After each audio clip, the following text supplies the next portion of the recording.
pemberitahuan menuju puncak karir yang diselenggarakan oleh Himpunan Mahasiswa Islam Komisariat Hukum Unsud. Senang sekali saya Okta akan menemani seluruh peserta dalam acara webinar kali ini yang sangat insightful tentunya pada hari ini 7 September 2024 hingga penghujung acara nanti.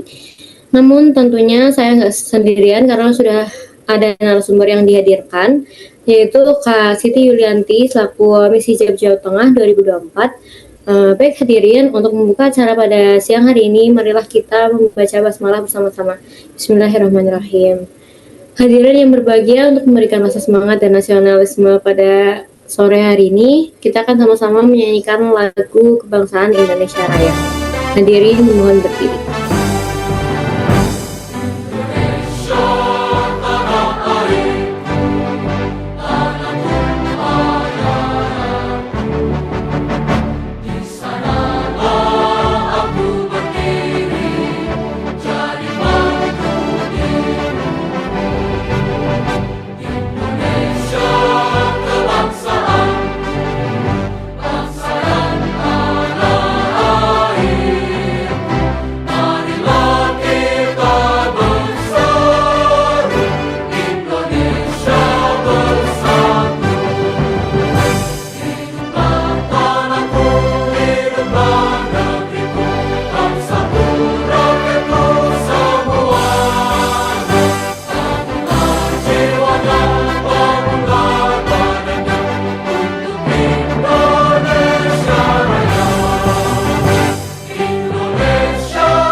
Kita lanjut saja.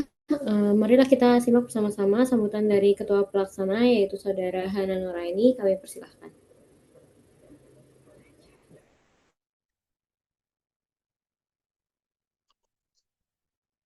Ya, Assalamualaikum warahmatullahi wabarakatuh. Yang terhormat Ketua Umum HMI Komisariat Hukum Unsud Yunda Risma Auliani Azhara, yang saya hormati Kak Siti Yulianti selaku pembicara pada kesempatan siang hari ini, serta teman-teman pengurus dan para peserta yang saya cintai dan saya banggakan.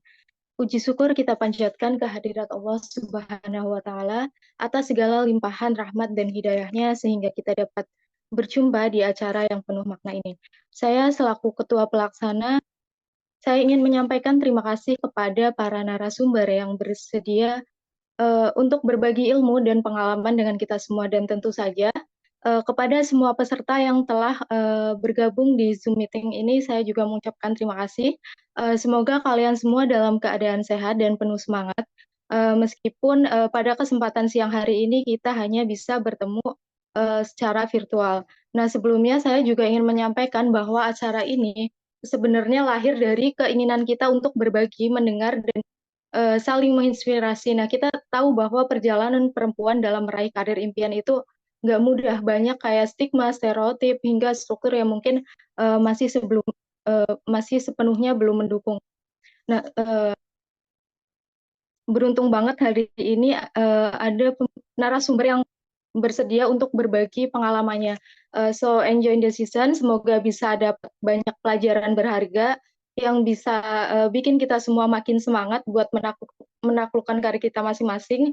Selamat mengikuti rangkaian acara, semoga Women Talks kali ini dapat menjadi inspirasi dan semangat baru bagi kita semua. dapat saya sampaikan. Kurang lebihnya mohon maaf. Wassalamualaikum warahmatullahi wabarakatuh. Waalaikumsalam warahmatullahi wabarakatuh. Baik, terima kasih atas sambutannya dari Ketua Pelaksana. Selanjutnya adalah sambutan dari Ketua Umum Himpunan Mahasiswa Islam Komisariat Hukum Unsur. Untuk itu berkenan Saudara Risma Auliari Azhara, dipersilahkan. Oke, terima kasih kepada MC ya yang sudah bertugas. Sebelumnya, Assalamualaikum warahmatullahi wabarakatuh. Yang terhormat kepada narasumber pada Women Talks pada siang hari ini, kepada Miss Anti selaku Miss Hijab Jawa Tengah tahun 2024. Yang saya hormati juga para teman-teman dan para tamu undangan yang sudah menyempatkan hadir di acara Women Talks pada siang hari ini, serta panitia yang sudah merangkai acara dengan sebaik mungkin. Om Swastiastu, Namo Buddhaya, Salam Kebajikan, Rahayu Rahayu. Selawat serta salam tak lupa kita haturkan kepada junjungan kita, Nabi Agung, Nabi besar baginda kita, Nabi Agung Muhammad SAW, yang kita nanti-nantikan syafaatnya di Yaumul Qiyamah. Amin, amin, ya Robbal Alamin. Oke, sebelumnya saya ingin mengucapkan terima kasih banyak ya kepada peserta dan kepada para panitia yang sudah merancang acara pada siang hari ini dengan semaksimal mungkin dan sebaik mungkin. Semoga dengan diadakannya acara Women Talks pada siang hari ini bisa menambah semangat, bisa menambah jiwa kepemimpinan kalian, bisa menambah apa namanya ilmu, dan jangan lupa untuk diimplementasikan di kehidupan kalian sehari-hari kayak gitu. Dan semoga dengan acara ini dan sharing-sharing dengan Miss Anti dan segala macam bisa eh, lebih apa namanya euforianya tuh lebih ada, euforianya tuh lebih menambah lagi, dan semangat dalam kepemimpinannya juga lebih aware lagi kayak gitu. Eh, Mungkin sekian dari saya, kurang lebihnya mohon maaf. Wabillahi taufiq wal hidayah. Wassalamualaikum warahmatullahi wabarakatuh. Be leaders who can lead what you lead. Terima kasih. Oke, Waalaikumsalam warahmatullahi wabarakatuh. Terima kasih atas patah dua katanya, Tom Risma. Beranjak ke acara selanjutnya, kegiatan ini akan dipandu oleh seorang moderator yang sangat keren tentunya. Oleh karena itu, izinkan saya untuk membacakan kurikulum vitae dari moderator, yaitu nama lengkapnya Astri Mustika Sari, sebagai mahasiswa semester 5 yang sedang menempuh ilmu di Fakultas Hukum Universitas Jenderal Sudirman. Kak Asri pernah mengikuti beberapa pengalaman, yaitu menjadi peserta magang di Kejaksaan Negeri Banyumas, Panitia Amaliyah Ramadan FK Unsud, Ketua Departemen Kemuslimahan UKFK Unsud 2023, volunteer HMI mengabdi, Staf Konselor PKKM FK Unsud 2023, dan saat ini menjabat sebagai Ketua Umum Unit Kerohanian Islam Fakultas Hukum Unsud dan Kabid PP di HMI Hukum Unsud. Selanjutnya, baru-baru ini sangat membanggakan, Kak Asri juga aktif dalam beberapa lomba-lomba, dibuktikan dengan prestasinya, yaitu pada tahun 2023 sebagai finalis 10 besar bisnis plan nasional. Lalu pada bulan Mei mendapat pendanaan program beasiswa wirausaha dan berhasil mendapatkan bronze medal dalam kompetisi esai nasional. Baik, halo, selamat siang Kak Asri, apa kabar? Semoga sehat selalu ya, karena peserta terlihat sudah tidak sabar dan sangat antusias. Langsung saja saya serahkan kepada Kak Asri selaku moderator untuk memandu dalam sesi diskusi kali ini. Kepada Kak Asri saya persilahkan. Ya, baik. Terima kasih atas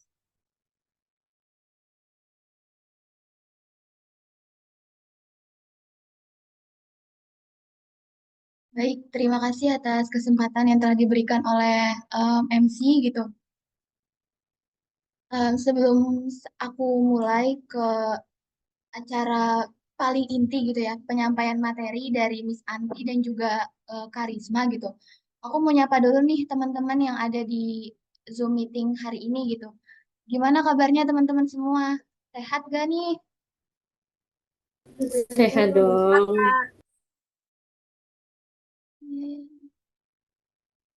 Gak bisa.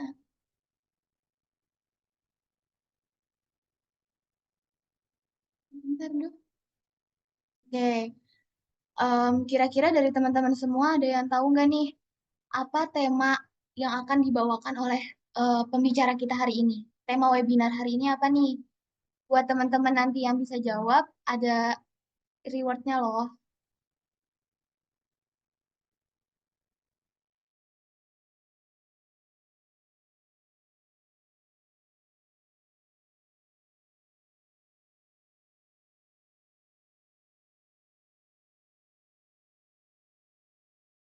Karena kita nggak akan apa namanya masuk ke acara inti sebelum teman-teman itu ngejawab karena apa ya setidaknya teman-teman itu harus tahu gitu loh apa tema webinar hari ini untuk apa ya bisa lebih memahami terkait dengan urgensi urgensi yang nantinya akan disampaikan oleh para pembicara kita yakni perempuan-perempuan yang hebat dan juga sukses gitu kan di bidangnya masing-masing seperti itu. Ada yang tahu nggak nih teman-teman semua?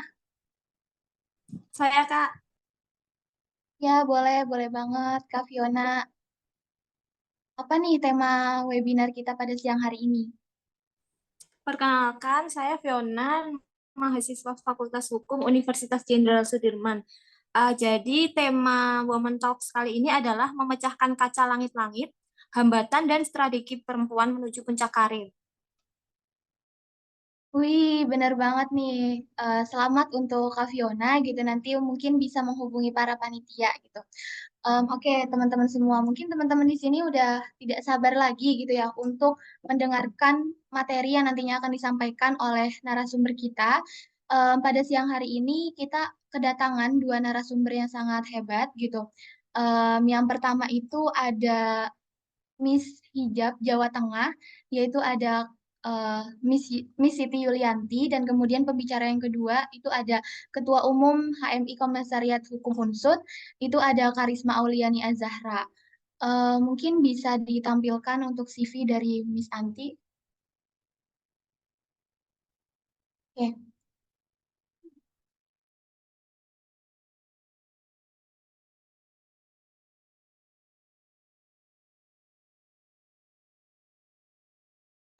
Sebelum masuk ke materinya, izinkan saya untuk membacakan CV dari pembicara kita hari ini. Beliau bernama Siti Yulianti, em, pendidikannya yakni MI SMP 13 Wonosegoro Boyolali, kemudian Mansala 3, dan juga sekarang sedang menempuh pendidikan di Universitas Islam Negeri Wali Songo Semarang gitu. Kemudian beliau ini selain menjadi Miss Hijab Jawa Tengah, beliau juga sebagai Ketua Umum Kohati HMI Cabang Semarang merupakan apa ya sebuah kebanggaan dan juga tentunya bisa jadi apa role model teman-teman nantinya gitu karena seorang perempuan itu ternyata bisa juga gitu untuk menjadi seorang pemimpin seperti itu. Kemudian jenjang training HMI-nya itu sudah mengikut LK1 HMI Komisariat Iqbal Wali Songo, kemudian juga sudah menjalani LK2 HMI Cabang Kudus dan sudah menempuh pula LKK HMI Cabang Surakarta dan kemudian menjadi senior course HMI Cabang Semarang. Kemudian teman-teman juga bisa melihat pengalaman organisasinya yang sangat banyak gitu ya dan tentunya sangat-sangat bisa menjadi contoh ke depannya buat nanti teman-teman untuk eh, selalu semangat untuk mengikuti organisasi-organisasi gitu karena dengan organisasi ini juga bisa semakin menumbuhkan jiwa kepemimpinan dari teman-teman semua gitu. Em, Pengalaman organisasinya itu sebagai Wasekum bidang PU HMI Cabang Semarang di tahun 2023 sampai tahun 2024, kemudian Wasekum bidang PK BPL Cabang Semarang tahun 2003 sampai tahun 2023 sampai tahun 2024. Kemudian juga pernah menjadi Wakil Direktur Public Relation Kartini Literasi pada tahun 2022 sampai sekarang dan sekarang sebagai Ketua Umum Kohati HMI Cabang Semarang. Kemudian selain itu juga prestasinya seperti yang sudah teman-teman tahu bahwa beliau ini em, sebagai winner Miss Hijab Jawa Tengah 2024. Oke, untuk mempersingkat waktu dan teman-teman sudah tidak sabar untuk mendengarkan materi-materi yang nantinya akan disampaikan oleh Miss Anti yang tentunya sangat insightful dan bisa menambah wawasan dan juga semangat teman-teman untuk memiliki jiwa kepemimpinan dan juga untuk mencapai puncak karirnya. Kepada Miss Siti Yulianti, saya persilakan. Oke, baik. Terima kasih moderator yang sudah mempersilakan saya. Tadi moderatornya panggilannya Astri ya? Oke, Iya, Kak. terima kasih. Ini saya panggil Yunda Astri aja gitu ya, karena kita di sini sama-sama berhimpun di HMI gitu kan ya. Nah, ini luar biasa sekali. Kemarin saya juga sempat ini ya, sempat ngisi materi juga sama Ketum Risma Auliani. Nah, beliau ini selain ketum juga beliau juga Miss gitu loh teman-teman. Nah, pasti teman-teman juga udah tahu saya kalau manggil Miss Risma gitu teman-teman. Jadi sama-sama dari Miss Hijab Jawa Tengah gitu ya. Nah, tapi beliau ini tahun 2023 ya Miss Risma ya. Saya tahun 2024.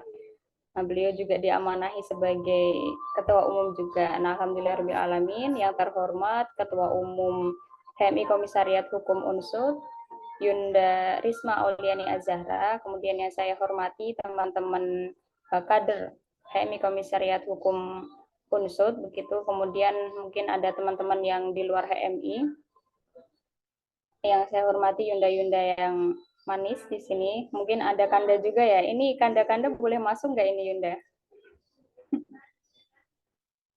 Boleh ya. Nah, alhamdulillahirrahmanirrahim. Saya terima kasih banyak. Ini yang pertama sudah diberi kesempatan untuk sharing bersama teman-teman di sini. Saya tekankan sekali lagi di sini, saya selalu ketika diminta untuk pembicara gitu, saya bukan memposisikan diri saya sebagai pemateri gitu ya, akan tetapi teman diskusi teman-teman. Nah, siapa tahu nanti ada pandangan-pandangan dari teman-teman yang lebih wow daripada saya gitu kan. Nah, karena saya di sini juga masih sama-sama belajar gitu teman-teman. Nah, ini saya lihat juga ada yang dari UGM gitu ya, ada dari Unsud. Nah, ini berbagai macam cabang mungkin gitu ya. Alhamdulillah ada sekitar 17 orang yang gabung pada siang hari ini. Nah, salawat serta salam semoga tetap tercurahkan kepada junjungan Nabi besar Nabi Muhammad SAW yang telah membawa kita dari zaman kegelapan hingga zaman yang terang benderang seperti siang hari ini begitu ya. Nah, biasanya siang-siang ini Kanda Yunda istirahat untuk tidur gitu ya. Akan tetapi menyempatkan diri untuk ikut diskusi dengan tema memecahkan kaca-kaca langit, hambatan dan strategi perempuan menuju puncak karir gitu ya. Nah, ketika saya diminta untuk menjadi pemateri dengan judul ini, wah saya agak deg-degan gitu ya. Karena saya sendiri juga sepertinya belum mencapai puncak itu gitu kan. Nah, ini sedang belajar, sedang merintis bagaimana menjadi perempuan karir yang seutuhnya, perempuan karir yang kafah gitu kan. Sama-sama masih merintis gitu teman-teman. Nah, ini mungkin minta tolong bisa di-share PPT-nya ya, bisa.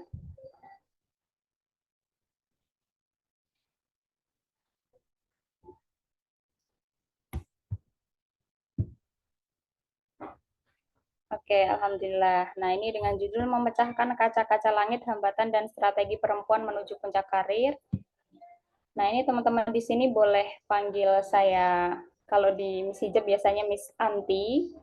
Nah, biasanya kalau di himpunan Yunda Anti atau Tum Anti biasanya gitu.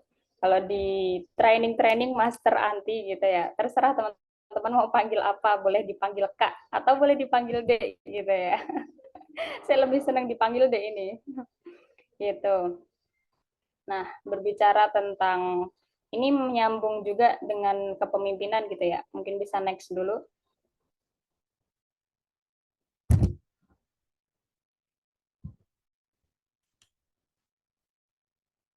Next.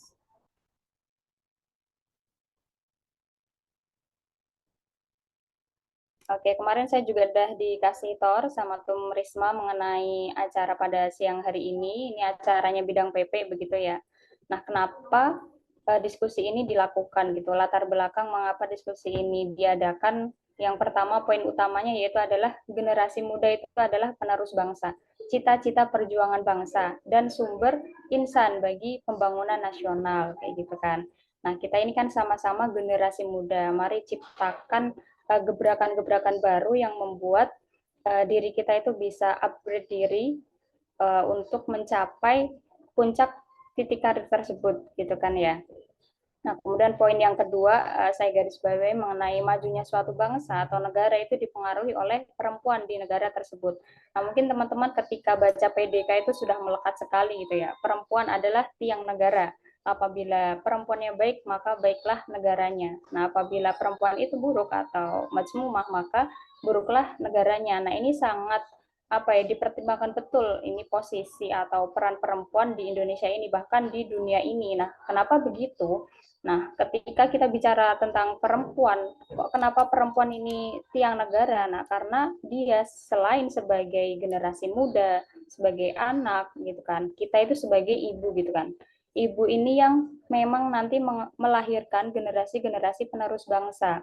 Nah, misalkan apabila perempuannya itu secara moral, kemudian secara pendidikan, secara akhlak itu buruk, maka akan nurun ke generasi selanjutnya.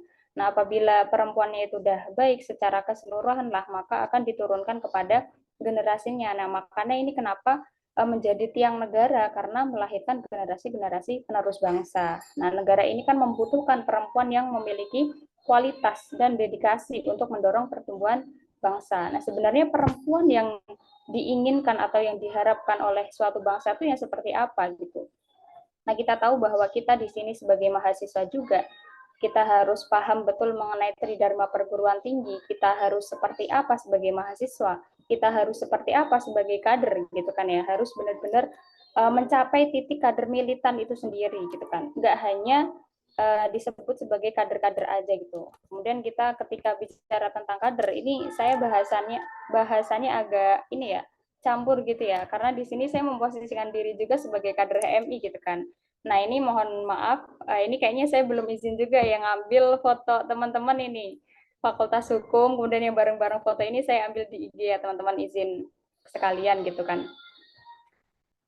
Berbicara tentang kader, kemudian kita sebagai Kohati, Korps Emiwati, harus memposisikan diri bagaimana kita mempersiapkan generasi emas itu. Nah, peran dan aktivitas gerak antara perempuan dan laki-laki itu harus setara. Nah, latar belakang acara ini diadakan berarti ada fokus tersendiri bahwa sampai saat ini perempuan dan laki-laki itu belum setara atau belum adil secara keseluruhan. Nah, mungkin seperti itu ya gambaran besar nanti kita mau kemana ini arahnya diskusi ini gitu. Mungkin next dulu. Nah, saya tarik poin di sini. Nah, mengapa kita sebagai perempuan itu harus menjadi seorang pemimpin kayak gitu? Kenapa sih perempuan harus ikut andil? Kenapa harus ada perempuan gitu kan? Kan kita lihat bahwa perempuan-perempuan yang ada sekarang ini kebanyakan itu adalah cowok atau laki-laki kayak gitu kan. Nah, kan tetapi kita ini sebagai perempuan-perempuan, sebagai yunda-yunda, sebagai kakak-kakak perempuan ini kan pasti apalagi nih Kohati biasanya tuh jiwa-jiwa feminismenya itu tinggi gitu kan, melihat kata patriarki itu sangat benci biasanya kayak gitu kan ya.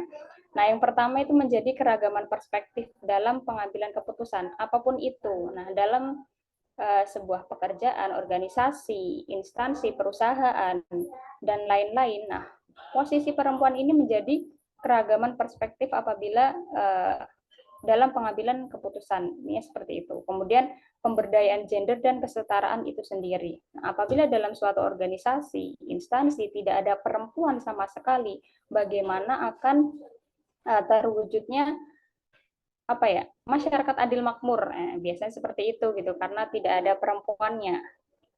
Jadi andil perempuan di sini itu untuk mengangkat pemberdayaan gender itu sendiri, kesetaraan ataupun keadilan gitu.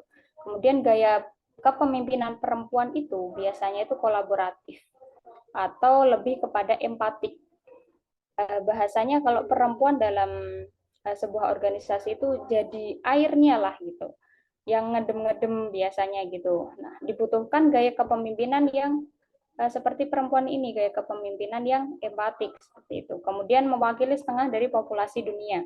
Nah, bayangkan kita teman-teman ketika kita sudah membaca populasi perempuan dan laki-laki yang ada di dunia ini, saya kurang paham betul berapa banding berapa kayak gitu kan ya. Nah, apabila diambil dari laki-laki semua, tidak ada balance di situ, tidak ada keterwakilan perempuan itu sendiri. Nah, di Indonesia ini kan keterwakilan perempuan dalam parlemen itu kan 30% gitu kan ya. Akan tetapi sampai saat ini mungkin belum terpenuhi semua. Nah, ada beberapa faktor yang melatar belakangi gitu. Nah, kemudian peningkatan produktivitas dan profitabilitas gitu. Nah, biasanya dalam sebuah organisasi, apabila organisasinya itu didominasi oleh perempuan, biasanya, nah itu apa ya, susunan atau keberlangsungannya itu lebih tertata. Nah, kenapa begitu? Karena kita tahu, ya ini bukan berarti saya feminisme gitu ya. Perempuan itu biasanya lebih teliti dalam segi apapun itu. Kayak gitu kan. Apabila mungkin teman-teman ketika lihat komisariat-komisariat yang kebanyakan perempuan atau perempuan semua bahkan dibanding dengan komisariat-komisariat yang isinya laki-laki semua, nah itu perbedaannya apa? Nah di situ bisa diidentifikasi gitu. Nah biasanya lebih kepada kehati-hatian, kepemimpinan yang empatik dan lain sebagainya. Kemudian mengapa perempuan itu juga harus menjadi pemimpin itu sebenarnya untuk mematahkan stereotip gender aja gitu kan. Karena selama ini perempuan itu dipandang lemah, dipandang tidak bisa memimpin, tidak bisa ini, tidak bisa itu karena jiwanya yang terlalu lembut biasanya kayak gitu. Nah, next dulu.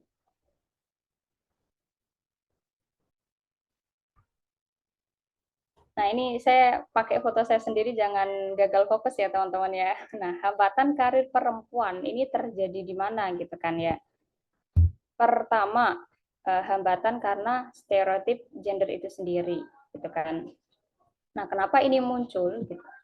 Tadi yang sudah saya jelaskan, perempuan sampai saat ini masih dianggap tidak bisa memimpin dalam perusahaan, organisasi atau apapun itu karena perempuan itu melo kayak gitu. Karena perempuan itu lemah, cara mengambil keputusan itu berdasarkan mood kayak gitu misalkan, atau kemudian kayak gitu kan. Nah, emang selamanya seperti itu. Nah, ketika kita lihat partai-partai nih, misalkan nih ketua partai PDI, nah itu kan perempuan ya. Nah, Megawati. Nah, kita bisa lihat sosok itu. Nah, beliau ini keren banget gitu kan ya. Perempuan tapi bisa memimpin kayak gitu kan. Nah, kenapa anggapan ini bisa terjadi? Nah, ini biasanya karena apa ya, faktor turun temurun gitu kan, dari hari ke hari, dari dulu sampai sekarang mungkin kebanyakan yang ditemui ya sifatnya seperti itu, padahal kita bisa mematahkan itu semua dengan kita membuktikannya lah terutama gitu. Kemudian kurangnya jaringan. Nah, biasanya ini tapi tidak menutup kemungkinan ya perempuan itu selalu kurang jaringan. Nah, beberapa aja mungkin, tapi secara general seperti itu karena sudah dibatasi pergaulan terlebih dahulu perempuan ini.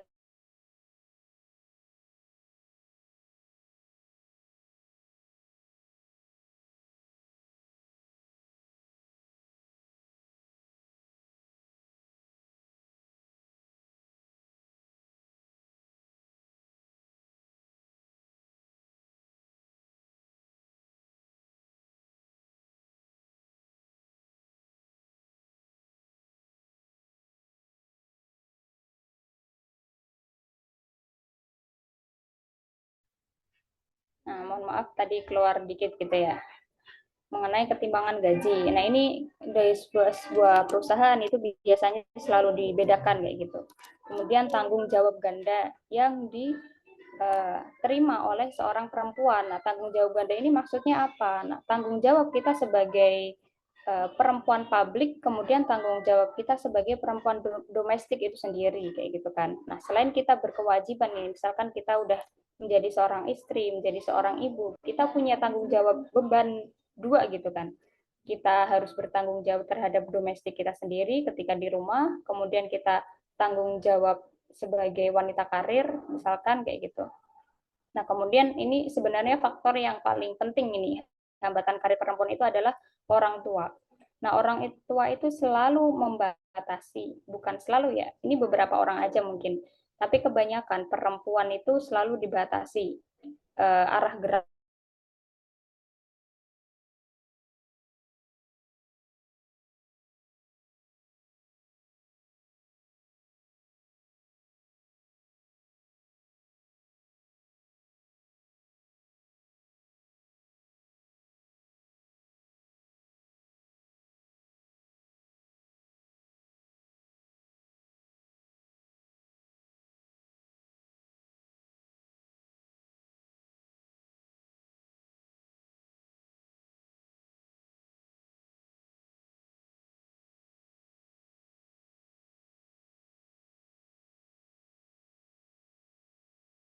Aduh, Zoom saya keluar masuk ini ya. Mohon maaf ya kalau jaringannya tidak stabil.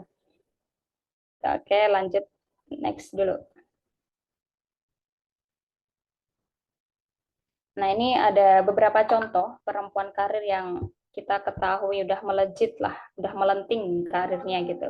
Yang pertama ada Sheryl Sandberg. Nah, beliau itu COO Facebook atau sekarang kita lihat Meta gitu kan. Nah, Sheryl ini dikenal sebagai COO Facebook sampai sekarang. Nah, ya ini selalu dijuluki sebagai perempuan yang independen, percaya diri dalam mengejar karir, menulis buku Learn Woman, Work and the Will to Lead kayak gitu. Dalam bukunya tersebut dijelaskan bahwa seorang perempuan itu harus lebih percaya diri, nah, harus apa ya, nggak boleh menyerah atau tidak boleh intinya tuh minder dengan karir yang kita kejar. Nah, kemudian ada Sri Mulyani Indrawati, Menteri Keuangan Indonesia. Nah, Sri Mulyani ini adalah Menteri Keuangan dan ya diakui secara internasional. Dan beliau ini selalu dijadikan sebagai contoh perempuan yang sangat berpengaruh di dunia apa ya, di dunia bisnis lah, di dunia apapun itu. Karirnya itu sangat melejit dalam majalah-majalah pun juga prestasi dalam mengatur ekonomi itu sangat detail intinya gitu. Nah, ini sebenarnya ada banyak sekali ya perempuan-perempuan karir di luar sana, kan tetapi saya cuma ambil dua ini, mungkin teman-teman nanti juga bisa baca lah ya, banyak sekali gitu. Mungkin ini bisa dijadikan contoh teman-teman mengikuti jejak beliau-beliau ini. Next dulu. Nah, kemudian strategi yang kita ambil dalam mengatasi hambatan tersebut, gitu kan. Tadi kan hambatan-hambatan perempuan itu sudah banyak sekali dijelaskan tadi. Kemudian bagaimana sih caranya untuk mengatasi hal tersebut? Nah, yang pertama itu perlu adanya mentoring dan sponsorship. Maksudnya apa ini, gitu kan? Nah, ketika kita melakukan segala sesuatu, kita belajar misalnya, kita butuh guru, kita berbisnis atau berwirausaha, kita perlu yang namanya mentor, ininya seperti itulah. Perlu yang namanya orang yang bisa membimbing kita. Dan sponsor dalam karir, ini lebih kepada branding diri aja gitu. Nah, kemudian pengembangan keterampilan, terus meningkatkan keterampilan teknis yang ada dalam diri kita gitu kan.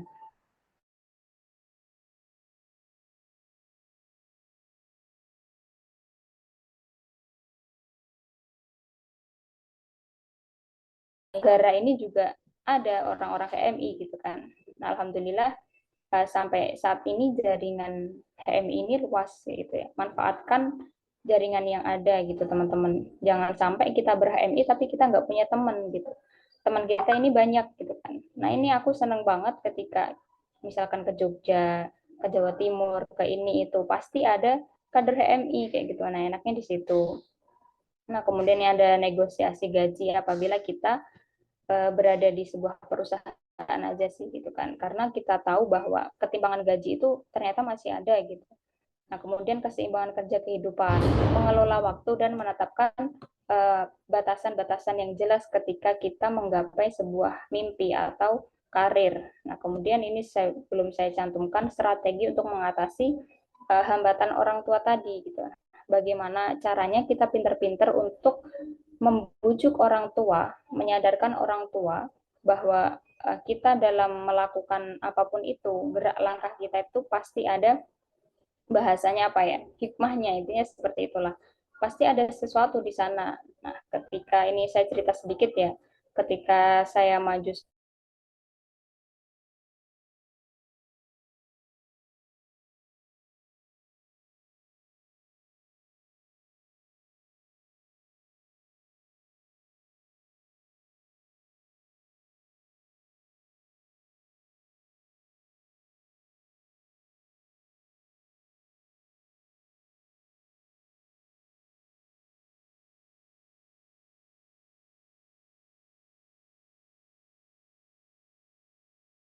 bahwa umum ke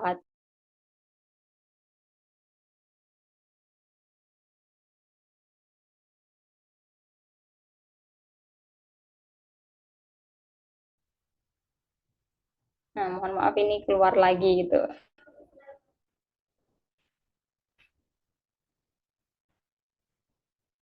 Oke, tadi saya sampai mana ya? Takutnya teman-teman ketinggalan sampai mana gitu.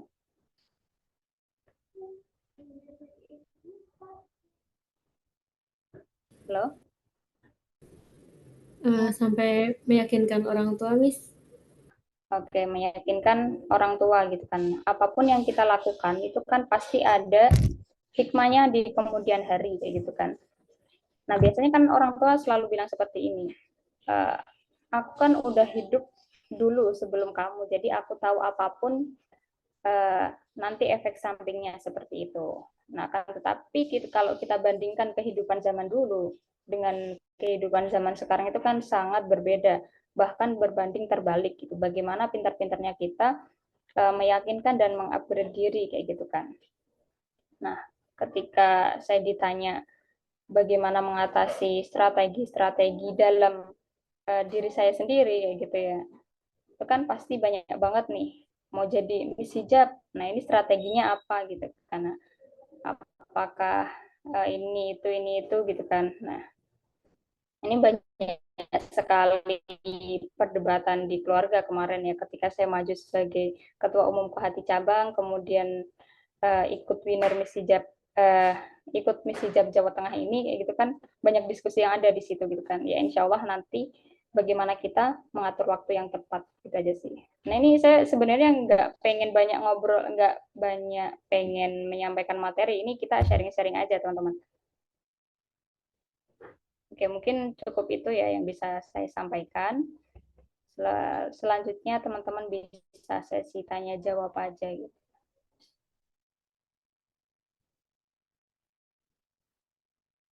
Baik, terima kasih atas materi yang tadi telah disampaikan oleh Miss Anti gitu ya. Benar-benar sangat insightful dan juga tadi sedikit diceritakan juga kalau misalkan terkait dengan perjalanan hingga bisa sampai di tahap ini gitu kan untuk Miss Anti sendiri gitu. Mungkin yang tadi disampaikan oleh Miss Anti itu sudah tidak panjang gitu ya. Karena di sini kita tujuannya itu adalah untuk berdiskusi gitu. Jadi Miss Anti ini sebagai em, memberikan materi, terus nanti diharapkan teman-teman di sini tuh em, aktif gitu loh untuk bertanya terkait dengan kepemimpinan dan juga bagaimana sih caranya perempuan itu untuk bisa mencapai puncak karirnya seperti itu. Jadi buat teman-teman di forum ini yang ingin bertanya, dipersilahkan gitu. 3 orang penanya dulu mungkin ya, atau 2 orang.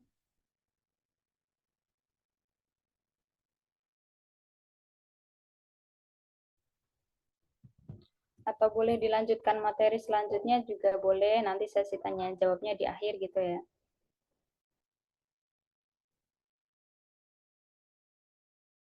Kira-kira teman-teman di sini udah ada yang ingin bertanya belum? Kalau semisal belum, kita lanjutkan ke materi yang selanjutnya. Nanti sesi tanya jawabnya itu di akhir. Di sini aku juga mau mengingatkan kalau misalkan teman-teman semua nanti bakal ada reward, di mana untuk 3 orang penanya terbaik itu akan ada rewardnya berupa nanti e-wallet. Jadi buat teman-teman di sini jangan malu dan jangan sungkan untuk apa ya, aktif untuk bertanya gitu karena di forum ini itu adalah sebagai forum diskusi teman-teman. Gitu. Mungkin kita bisa lanjut dulu aja untuk materi selanjutnya. Boleh di share screen.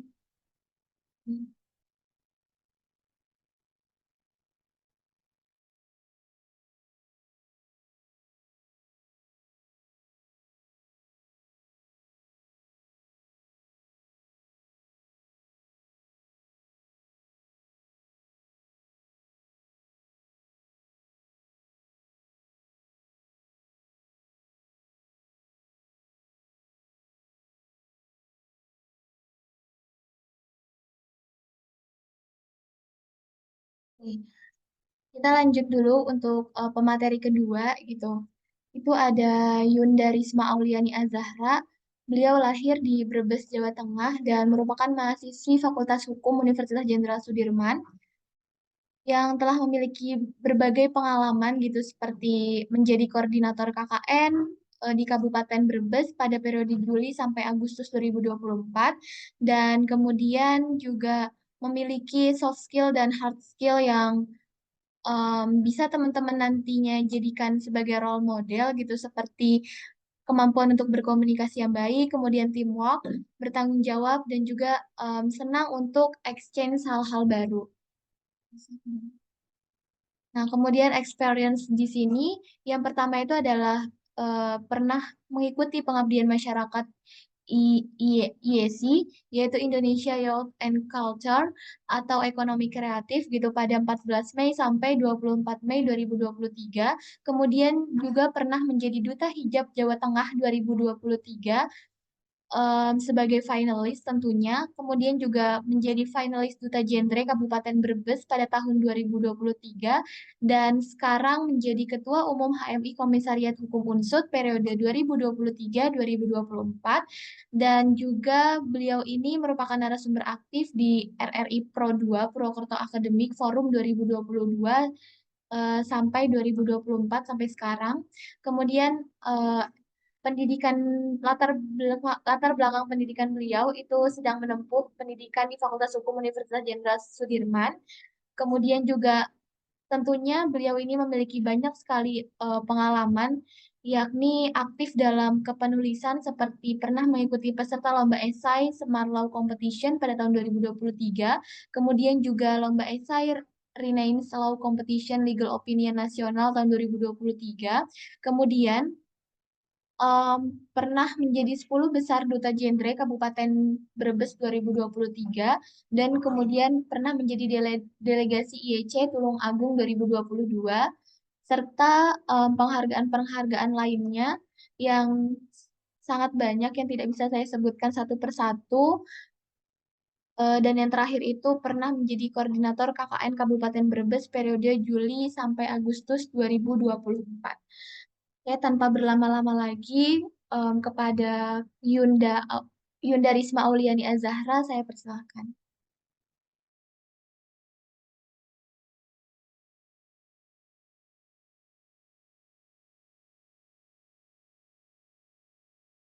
Oke, suara aku masuk nggak ya? Masuk, Kak. Masuk ya? Iya. Oke.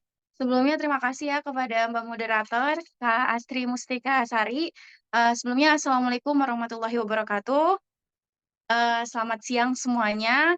Om Swastiastu, Namo Buddhaya, salam kebajikan, rahayu rahayu. Saya di sini menjadi narasumber ya. Terima kasih kepada PP ya yang sudah merangkai acara pada siang hari ini ya sebaik mungkin dan sudah apa ya mengasih kesempatan kepada saya pribadi untuk menjadi narasumber di acara Women Talk pada siang hari ini.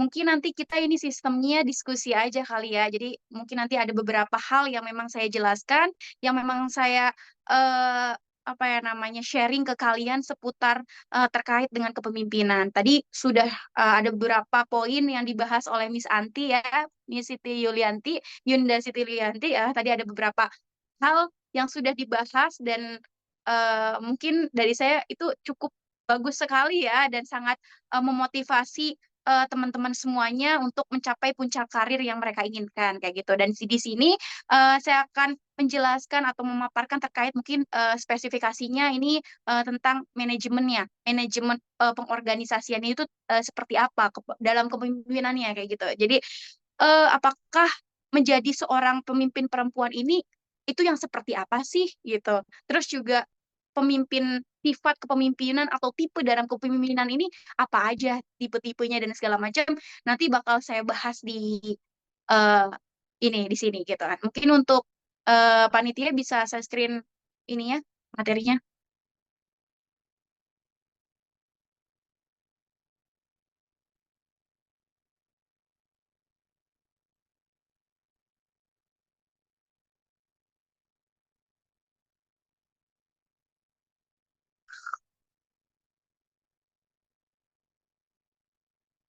Nah, ini yang terakhir ya, slide pertama ya.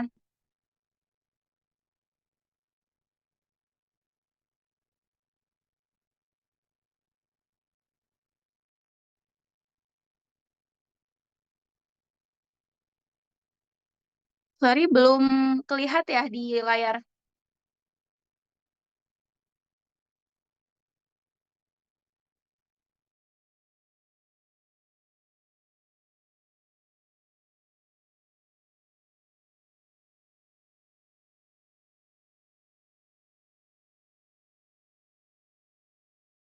Mungkin untuk saya screen ulang kali ya, panitia. Kita tolong.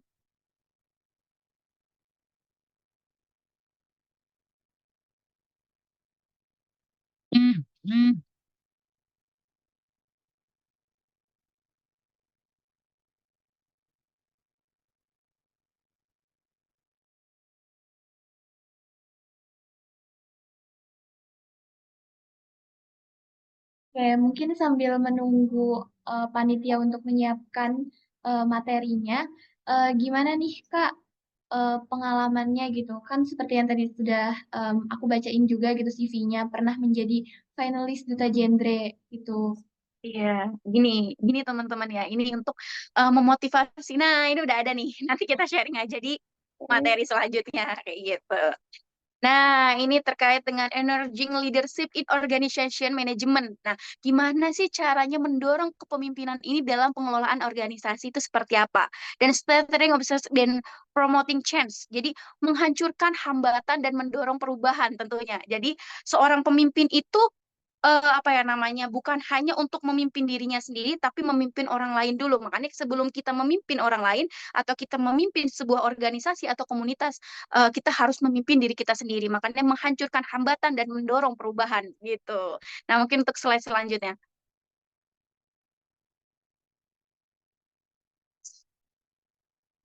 Nah, nih, ada yang tahu nggak nih? Apa nih? It's important to talk about women in leadership. Apa tahu nggak nih? Apakah penting membicarakan perempuan dalam posisi kepemimpinan? Nah, gimana nih? Aku coba pengen tanya nih. Jadi biar kita itu saling interaktif ya antara narasumber dan ini ya dan yang hadir ya. Coba menurut kalian seberapa pentingkah membicarakan perempuan dalam posisi kepemimpinan? Seberapa penting coba? Aku mau tanya nih, kayaknya kalau misalkan memang ini kayak gak ada yang aktif ya. Jadi mungkin saya tanya aja kali ya, saya tunjuk aja nih. Coba seberapa penting membicarakan perempuan nih dalam posisi kepemimpinan? Coba aku mau dari Devros, coba. Mungkin bisa apa ya namanya berargumen atau berpendapat gitu terkait dengan perempuan dalam posisi kepemimpinan itu seberapa penting. Halo Oke, terima Devros. kasih. Halo, Karisma. Oke, aku sedikit memberikan pendapat aku ya mengenai seberapa penting posisi perempuan dalam kepemimpinan. Tentunya itu sangat penting karena dalam suatu kita contohkan dalam organisasi itu yang bisa memimpin itu bukan hanya seorang laki-laki, tetapi perempuan itu juga memiliki eh, apa ya, memiliki kemampuan untuk memimpin suatu organisasi karena di saat sekarang ini perempuan harus menunjukkan apa ya, woman empowerment supaya kita tuh tidak didiskriminasi oleh laki-laki gitu kan. Jadi menurut aku baik laki-laki maupun perempuan itu sama pentingnya untuk bisa memimpin organisasi gitu. Cukup dari aku. Oke, terima kasih Devros. Sangat ini banget ya, bagus banget untuk argumennya. Iya, betul. Menurut saya pribadi ya, saya kan ini menurut saya pribadi dan di sini juga saya juga apa ya sudah pernah itu memimpin sebuah organisasi ya, yang dimana kan saya juga di sini sebagai perempuan ya.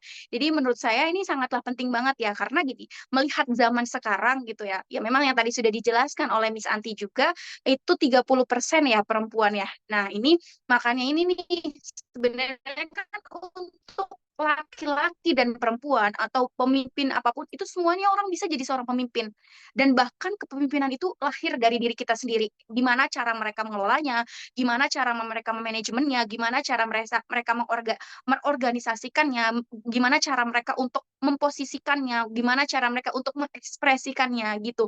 Itu sebenarnya makanya sebenarnya nggak masalah mau pemimpin perempuan, laki-laki, selagi misalkan dia bisa memimpin dan dia bisa apa ya namanya mengorganisir dengan baik, kenapa enggak gitu loh. Makanya kan banyak sekarang juga pemimpin-pemimpin perempuan ya yang sudah duduk di kursi apa namanya departemen parlementer dan segala macam ya, dan bahkan bukan hanya di situ saja, dan bahkan di berbagai macam organisasi pun sekarang juga perempuan-perempuan sudah banyak yang menduduki di posisi kepemimpinan itu sendiri gitu. Jadi kita tuh nggak boleh melihat kepemimpinan itu jadi semua itu bisa menjadi seorang pemimpin kayak gitu. Mungkin lanjut slide selanjutnya.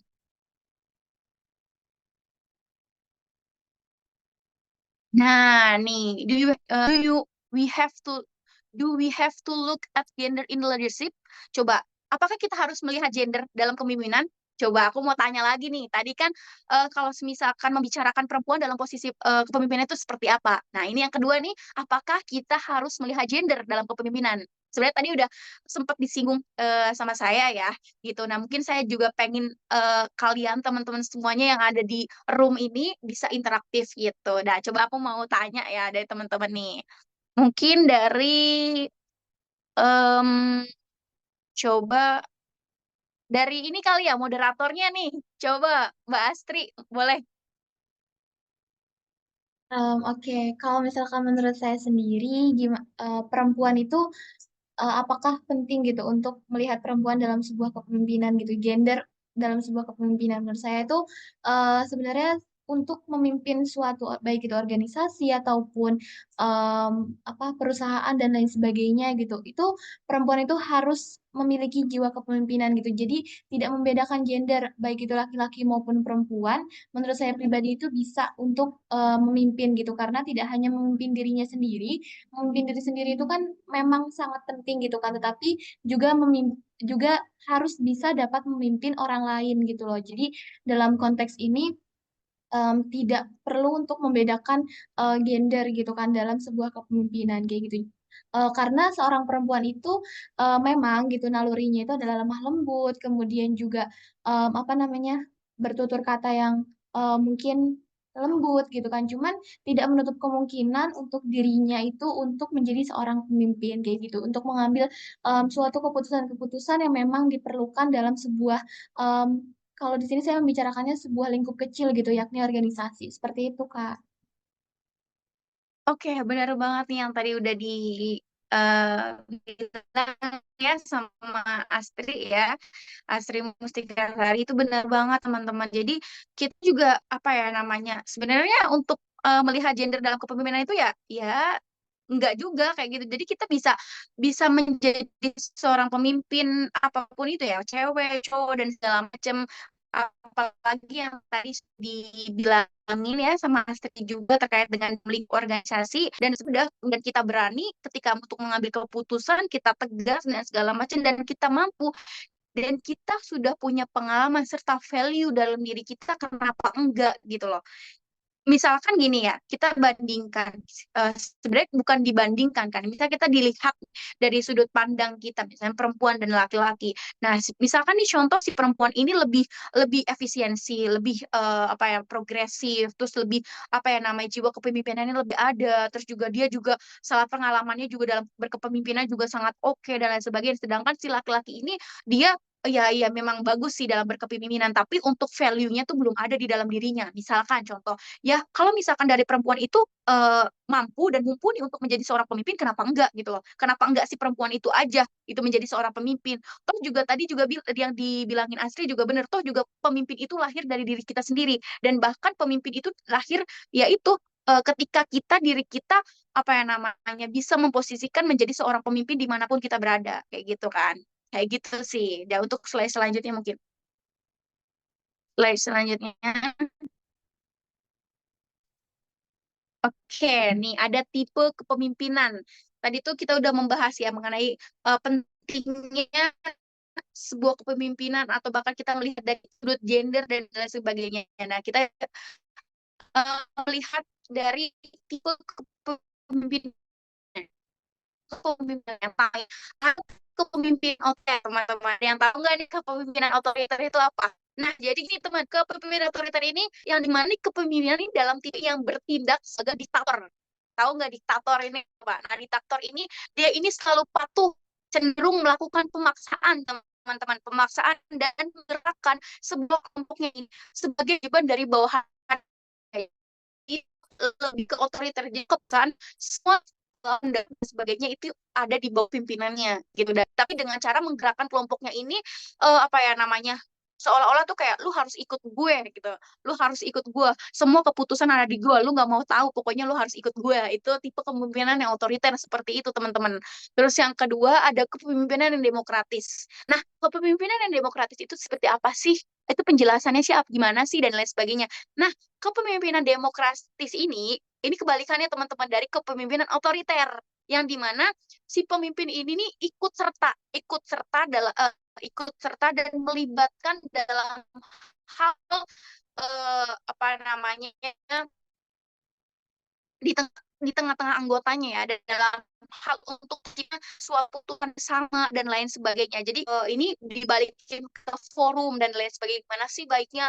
Gimana sih ini musyawarah mufakat dan lain sebagainya. Itu tipe-tipe kepemimpinan yang demokratis, yang dimana ini apa ya namanya, lebih mempertimbangkan ke kelompoknya, atau lebih mempertimbangkan ke sebuah organisasinya, yang dimana untuk mengerjakan sebuah tugas gitu loh. Jadi semua memang apa ya namanya, keputusan yang memang ada di pimpinan dan lain sebagainya. Cuman kan balikin lagi gitu ke forum dan lain sebagainya, dalam organisasi itu sendiri gimana nih baiknya gitu, musyawarah mufakat dan lain sebagainya gitu. Terus yang ketiga ini ada tipe kepemimpinan karismatik.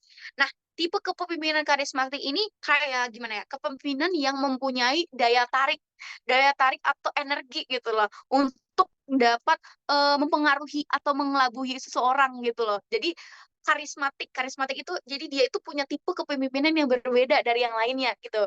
Gitu teman-teman, yang dimiliki itu karismanya, jadi auranya pemimpinnya ini tuh beda dari yang lain dan lain sebagainya kayak gitu. Entah itu dalam berbicara, dalam bertindak dan lain sebagainya gitu. Contohnya ini ada nih teman-teman, contoh pemimpin karismatik ini ada Nelson Mandela dan lain sebagainya. Nanti kalian bisa search di internet kalian masing-masing kayak gitu. Dan ini yang terakhir ada tipe kepemimpinan militeristik. Nah, ini militeristik nih.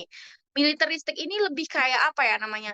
Ke kemiliteran gitu loh, teman-teman. Jadi kayak dia itu apa namanya, jiwanya ini kayak memiliki disiplin yang sangat tinggi teman-teman. Jadi jiwa jiwa kepemimpinan ini yang mempunyai disiplin yang tinggi, terus juga menyukai sesuatu hal atau hal-hal yang memang bersifatnya formal dan lain sebagainya kayak gitu. Intinya menerapkan sistem disiplinnya itu yang sangat tinggi. Itu kepemimpinan yang militeristik kayak gitu. Mungkin untuk selanjutnya bisa slide-nya selanjutnya.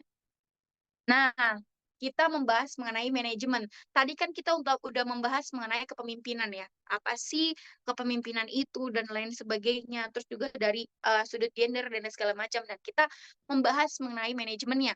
Nah, mungkin teman-teman ada yang tahu nggak manajemen itu apa sih? Nah, coba aku tanya ya. Nih, satu-satu nih. Coba Okta nih, selaku MC yang tadi kita nih. Coba, manajemen itu apa sih manajemen? Mesti kalian tuh nggak asing ya untuk mendengarkan kata dari manajemen.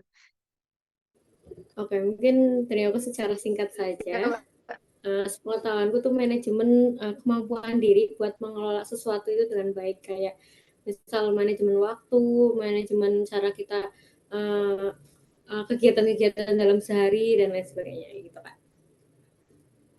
Oke, betul banget nih, manajemen itu kayak apa ya namanya, manage atau apa ya namanya, bisa membagi lah intinya, manajemen waktu dengan baik dan lain sebagainya. Itu benar banget nih yang dibilangin sama Okta. Sebenarnya untuk dalam kata manajemen ini ada beberapa arti ya, dan ini juga dari menurut apa namanya, para ahli itu juga ada beberapa macam juga pengertiannya, dan ini aku ngambil dari Wilson Bangun ya. Jadi manajemen ini kayak sebuah serangkaian berbagai aktivitas teman-teman atau kegiatan yang memang dilakukan oleh tiap anggota organisasi untuk meraih tujuan organisasi tersebut. Makanya ketika kita untuk mencapai suatu tujuan yang kita mau, atau dalam lingkup suatu organisasi kita pengen buat acara yang begini, kita pengen buat suatu event atau seminar, webinar yang sesuai yang kita mau, dengan target peserta yang banyak, dengan target pembicara yang hebat dan lain sebagainya, itu kita juga harus memanajemen itu dengan baik, entah itu memanajemen waktunya, biar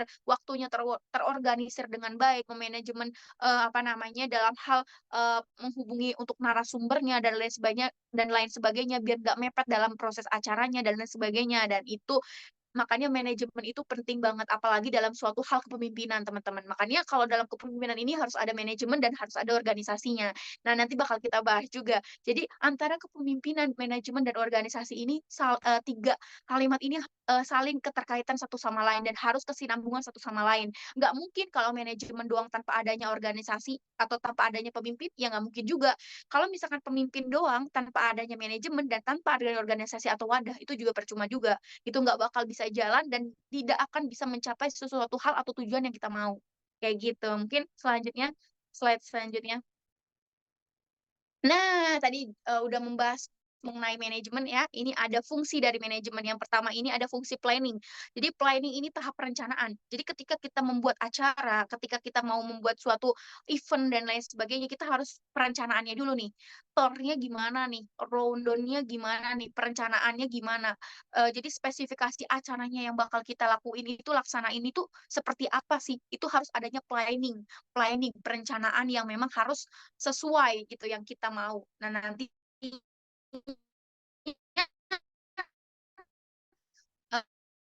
itu pas depannya harus ada rencana terlebih dahulu.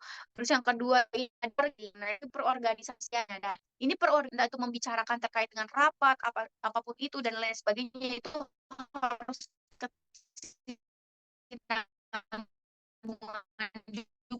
ini dari itu sendiri yang ada equating yaitu fungsi pelaksanaannya. Oh, nah implementasinya teman tadi udah nih dalam hal uh, perencanaan yang udah dalam pelaksanaan pengimplementasian dalam hal misalkan saya tadi udah nih udah ada juga organizing hubungan dalam narasumber juga udah jelas dan segala macam. Sekarang implementasinya. Nah, makanya implementasinya gimana ya? Ini yang kita laksanain, ini yang namanya pelaksanaannya, ini namanya pengimplementasiannya. Jadi sebelum-sebelumnya si panitia ini udah apa ya namanya? Sudah merancang atau ke depannya ini acara Women Talk seperti asli gitu. Sekarang perencanaannya, pengimplementasiannya seperti ini, sepertiannya. Nah, dalam hal pengimplementasi terus pengendalian itu seperti apa sih? Kontrolnya seperti apa sih? Panitianya gimana sih mengkoordinasikannya dengan baik di misalkan dalam hal tadi untuk apa namanya apa PPT-nya di share screen dan lain sebagainya macam itu kan udah ada tupoksinya udah ada orang-orang yang mengendalikan itu sendiri gitu kan udah ada yang jadi MC udah ada yang jadi moderator udah ada yang bagian share screen udah ada yang bagian apa namanya koordinasi di grup dan lain sebagainya itu proses dari pengendaliannya kayak gitu dan mungkin untuk selanjutnya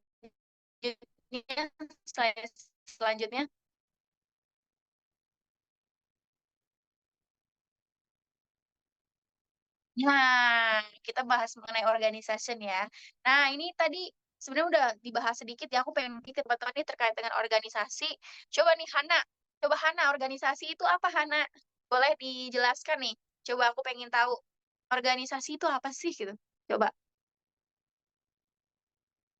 Halo Hana.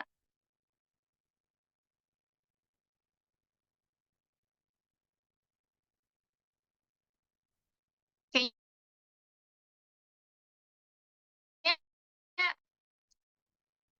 nggak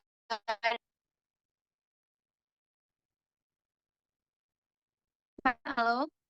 Oke, kita lanjut aja ya. Jadi untuk organisasi ini menyatakan bahwa sebuah apa ya kerangka hubungan yang memang harus terstruktur di mana di dalamnya ini terdapat tanggung jawab dan wewenang serta pembagian kerja untuk mensukseskan fungsi-fungsi tertentu. Nah, makanya dalam suatu organisasi ini ada yang namanya tupoksi-tupoksi. Nah, di dalam organisasi contohnya ya, di dalam organisasi himpunan mahasiswa Islam di Komisariat Hukum Unsud ini kan ada beberapa macam staf ya yang di dalamnya ada PP, ada KPP, ada PTKP, ada P3A, dan lain sebagainya. Makanya di dalam organisasi itu harus adanya terstruktur, harus adanya hubungan yang memang di dalamnya ini merupakan punya tanggung jawab dan punya wewenang, serta planning. Sebenarnya organisasi ini bakal dibawa kemana? Apa yang bakal kita sukseskan dalam organisasi ini? Apa goals-nya dalam organisasi ini? Kayak gitu. Itu dalam organisasi itu sendiri. Lanjut, slide selanjutnya. Nah, SWOT bagi organisasi itu apa sih? Ada tahu nggak ya?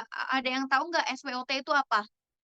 Coba, SWOT itu apa? Analisa SWOT, SWOT, analisa SWOT. Apa coba analisa SWOT? Coba ada yang tahu nggak? SWOT apa? Coba.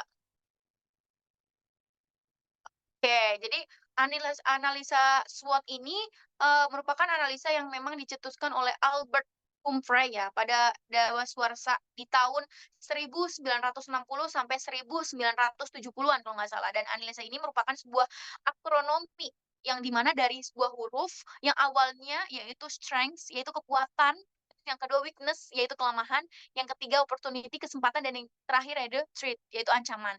Nah, makanya analisis SWOT ini sangatlah penting bagi organisasi, yaitu dengan kekuatannya gimana, kelemahannya gimana, kesempatannya gimana, peluangnya, atau ancamannya itu seperti apa, kayak gitu. Mungkin untuk slide selanjutnya. Nah, ini kecil banget ya. Nah, yang tadi aku udah dijelasin ya, kekuatan. Yang dimana nih, kekuatan ini kondisi yang merupakan kekuatan dari sebuah organisasi atau program pada saat itu. Strength ini bersifat internal ya, teman-teman, dari organisasi atau sebuah program yang bisa dilaksanain atau dilakukan di sebuah organisasi itu sendiri. Terus yang kedua ada weakness, ini kelemahan. Pasti dalam organisasi itu pasti ada kelemahannya. Bukan hanya kekuatannya doang, tapi pasti ada kelemahannya. Yang gimana caranya kita sebagai pemimpin, apalagi perempuan-perempuan ya, itu gimana sih cara kita untuk menutupi sebuah kelemahan-kelemahan itu, gitu kan. Nah, ini sebuah kegiatan-kegiatan organisasi yang dimana tidak berjalan dengan baik gitu, atau sumber dayanya yang dibutuhkan organisasi itu sendiri tetap tidak dimiliki oleh organisasi kayak gitu.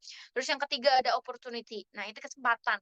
Kesempatan faktor positif yang memang dari lingkungan untuk memberikan kesempatan-kesempatan dalam organisasi ini merupakan program kita untuk memanfaatkan nih teman-teman, memanfaatkan peluang yang ada, tidak hanya berupa kebijakan doang atau peluang doang dalam hal mendapatkan modal usaha atau uang itu, akan tetapi bisa juga merupakan respon masyarakat atau isu yang sedang diangkat kayak gitu. Jadi ketika memang di dalam suatu organisasi ini ada kesempatan atau peluang dan lain sebagainya, kenapa enggak? Karena misalnya kalian itu mau buat suatu acara yang besar banget, itu besar banget, itu posisinya ada event dan lain sebagainya. Dan posisinya kalian itu nggak ada uang, nggak ada uang untuk melaksanakan atau implementasiannya acara tersebut. Ya kalian harusnya mikir kayak gini, oh gimana caranya ada event, gimana caranya gue bisa dapat duit. Nah, itu ada peluang tuh di situ. Berarti kalian ya usdaan lah dan segala macam. Makanya untuk mencapai suatu target yang kalian mau, ya kalian juga harus bekerja. Kalian juga harus ada usahanya gitu loh. Kalau misalkan memang sesuatu hal yang kalian mau, tapi kalian gak ada usahanya, ya kalian buat apa? Kalian juga harus gerak gitu loh untuk mencapai suatu tujuan yang kalian mau gitu.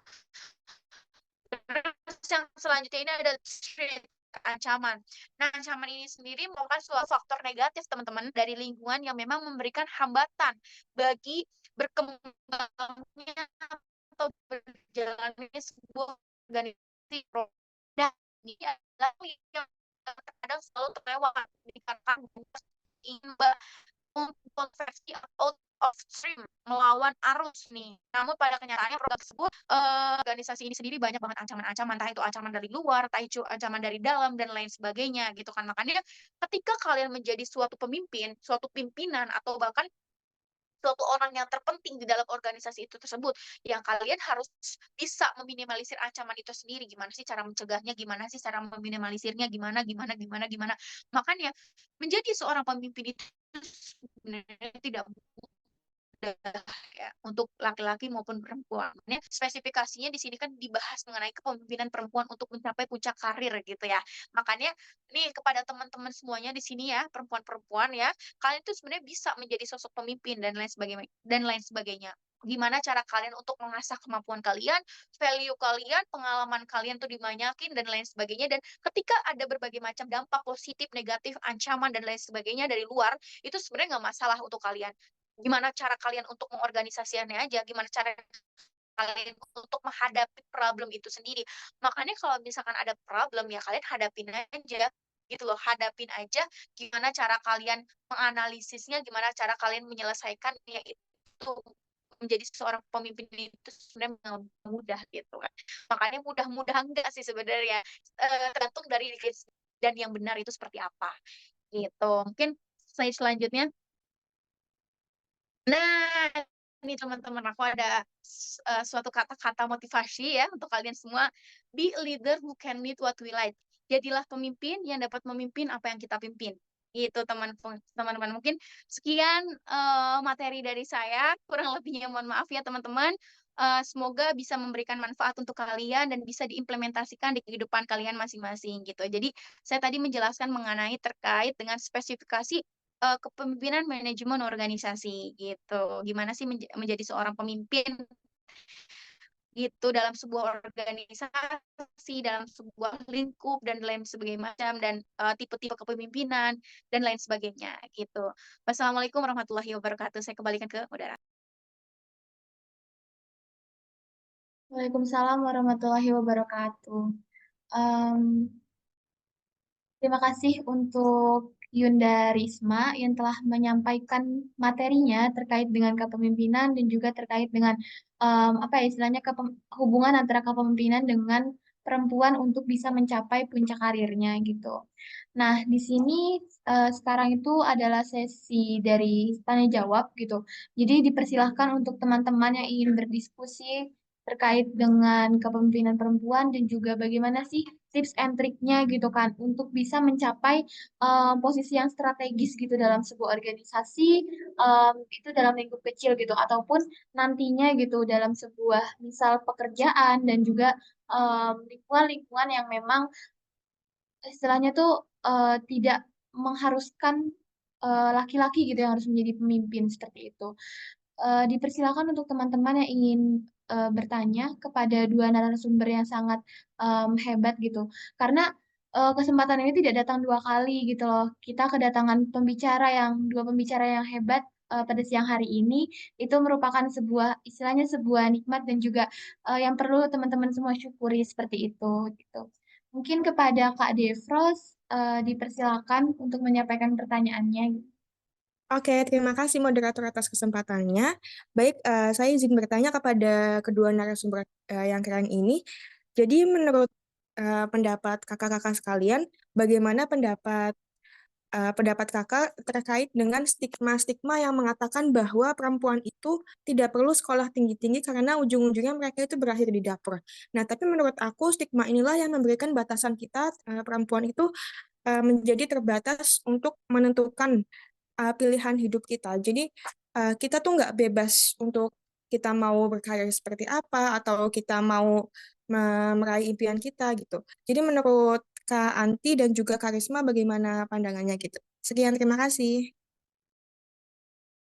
Ya, baik. Terima kasih atas pertanyaan dari Kak Defros. Pertanyaan yang sangat bagus gitu untuk nantinya dijawab oleh kedua pembicara kita. Mungkin untuk yang pertama, saya persilahkan kepada Miss Anti untuk menjawab pertanyaan dari Kak Defros. Setelah itu baru dilanjutkan dengan Yunda Risma. Silakan.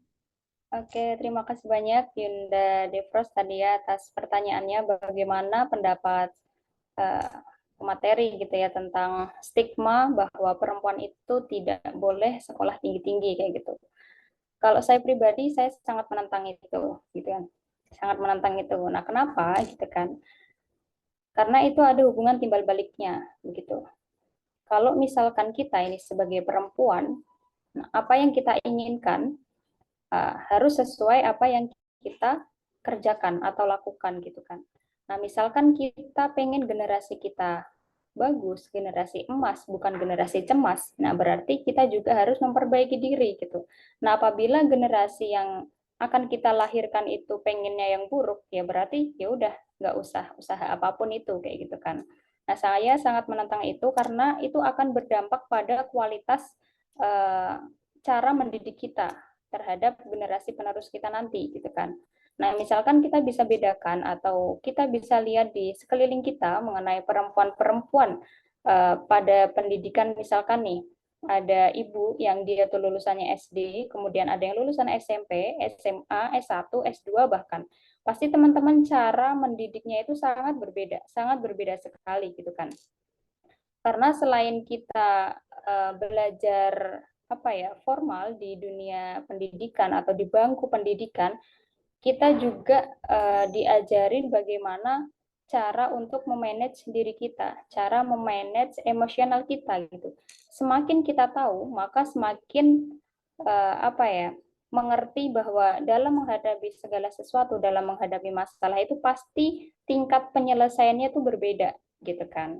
Nah, misalkan nih kita melihat ibu-ibu ketika anaknya nangis, ada yang di apa nama bahasanya dipukul kayak gitu.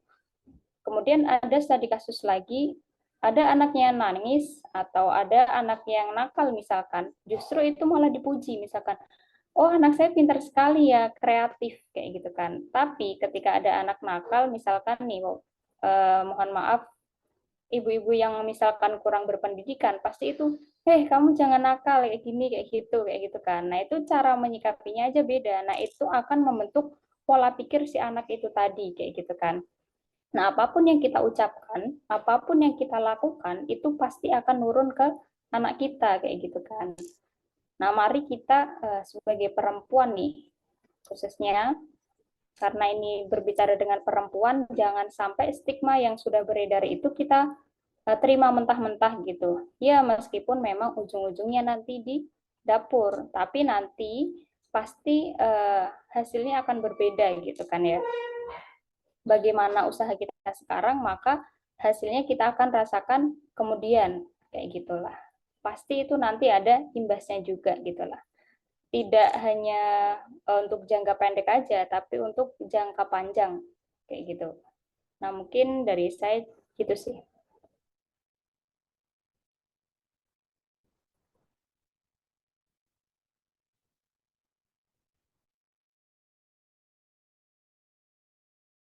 Mohon maaf, masih di unmute. Baik, terima kasih atas jawaban dari Miss Anti untuk pertanyaan dari Kak Defros. Mungkin untuk yang selanjutnya, silahkan untuk Yunda Risma untuk menjawab pertanyaan dari Kak Defros. Oke, terima kasih ya untuk mempersilakan saya untuk menjawab pertanyaan dari Devros ya terkait dengan stigma bahwasannya percuma kuliah tinggi-tinggi ujung-ujungnya di dapur, percuma ini percuma. Sebenarnya itu menjadi stigma yang memang budaya ya. Sebenarnya balik lagi ke budayanya gitu. Kalau misalkan memang pembicaraan terkait dengan itu di lingkungan kita atau bahkan di apa yang namanya yang turun temurun itu dihilangkan dan lain sebagainya itu tidak akan ada gitu stigma terkait dengan kayak gitu kan, makanya kita hilangkan budaya seperti itu terlebih dahulu sebenarnya. Dan untuk sebenarnya ujung-ujungnya di dapur dan lain sebagainya, kita kan sebenarnya jadi perempuan ini ya, itu kan kita juga berhak untuk memilih dong, kita untuk berhak untuk memilih menjadi perempuan yang seperti apa, menjadi perempuannya kayak gimana dan lain sebagainya, dan yang bahkan yang menentukan kita ke depan dan bahkan kita menentukan kita jadi kita mau kayak gimana ya pembicaraan orang yang seperti apa dengerin aja gitu kan. Nah, juga kerja keras kita gimana untuk mencapai suatu target yang kita mau dan lain sebagainya gitu kan. Misalkan bilang sekolah tinggi-tinggi ujung-ujungnya di dapur, ini teman-teman, kalian bukannya saya untuk membeda-bedakan antara orang yang kuliah dan enggak yang kuliah ya, enggak sama sekali. Kita bisa melihat dari cara dia berpikir, dari cara dia menyelesaikan problem solving, cara dia berpikir kritis dan lain sebagainya. Itu bisa dilihat dari sebagaimana setinggi-tingginya dia berpendidikan dan lain segala macam. Sebenarnya gini, untuk mau dia pendidikan atau enggak ya, tapi kalau misalkan dia tahu adab dan berilmu, nah itu mantep. Tapi kalau misalkan dia berpendidikan tapi dia nggak punya adab dan bahkan dia tidak bisa menyeimbangkan antara ilmu dan adab, ya percuma juga. Kayak gitu. Makanya menurut saya pribadi ya, ujung-ujungnya di dapur ya nggak masalah. Dapurnya kita yang mewah dong, bukan dapur yang ecek-ecek, kayak gitu kan. Ya nggak masalah, ujung-ujungnya di dapur, tapi dapur yang mewah gitu kan. Dapur gue dan dapur dapur lu tuh beda gitu loh, beda kelas gitu aja. Jadi ya nggak masalah untuk pembicaraan-pembicaraan seperti itu. Toh juga yang balik lagi, yang tahu kapabilitas, yang tahu kualitas, yang tahu kuantitas, itu cuma diri kita sendiri. Yang berhak atas itu ya diri kita sendiri, dan bahkan sedekat-dekatnya teman kita, sedekat-dekatnya orang tua kita itu nggak ada yang paham mengenai diri kita sendiri, kecuali diri kita sendiri. Makanya nggak apa-apa omongan orang dan lain sebagainya itu diterima aja gitu, meskipun itu sakit hati. Ketika itu posisinya itu bisa membangun kualitas diri kamu, ya dengerin aja. Kalau misalkan itu negatif atau memang bisa memberikan dampak buruk kepada kamu, ya udah nggak usah ini dimasukin ke hati. Anggap aja angin lalu gitu aja kalau dari aku. Iya, terima kasih. Kembali ke moderator. Oke, baik. Terima kasih atas jawaban dari kedua narasumber pada siang hari ini yang sangat bisa menjawab gitu ya keresahan dari Kak Defros, apa terutama gitu terkait dengan pertanyaan bagaimana sih cara untuk mengatasi atau menghilangkan gitulah stigma masyarakat gitu terkait dengan perempuan itu nggak boleh berpendidikan tinggi gitu. Mungkin dari Kak Defros sudah terjawab pertanyaannya atau gimana? Oke, sudah menjawab sekali. Terima kasih. Oke, sama-sama. Baik, kita lanjut ke pertanyaan yang selanjutnya. Ini ada dari em, Kak Esther. Tadi sepertinya Kak Esther ini raise hand ya. Ini pertanyaannya mau dibacakan atau dari Kak Esther mau on mic?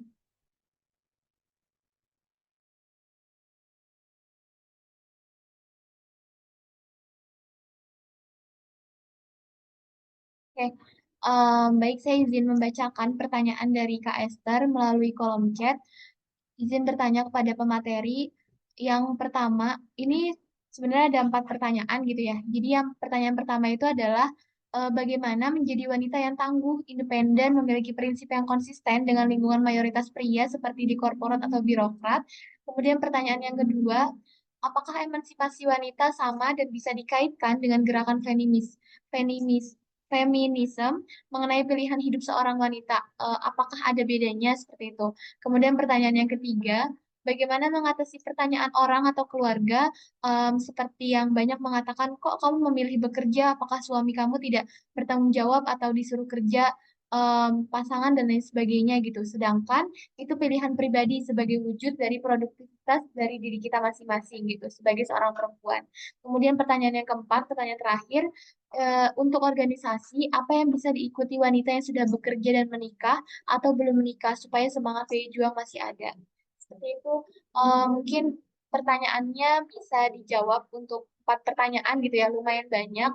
Itu mungkin bisa dijawab dulu. Izin masuk ya moderator. Mungkin untuk pertanyaannya ini kan karena memang ini terlalu banyak ya, jadi 4 pertanyaan sebenarnya itu kesinambungan satu sama lain ya. Bukannya kita sebagai pemateri tidak mau menjawab atas pertanyaan itu, tapi untuk menghemat waktu dan bahkan juga ada yang mau bertanya lagi ya, ini sekiranya di forum, ini mungkin dari moderator ini milih salah satu aja gitu. Nah, diskusi bareng ya nggak masalah kayak gitu. Karena memang ini di Zoom ya, karena memang keterikatan sama waktu yang tidak memungkinkan gitu untuk dijawab semuanya. Karena memang kalau dijawab semuanya dan dijabarkan semuanya itu sangatlah panjang.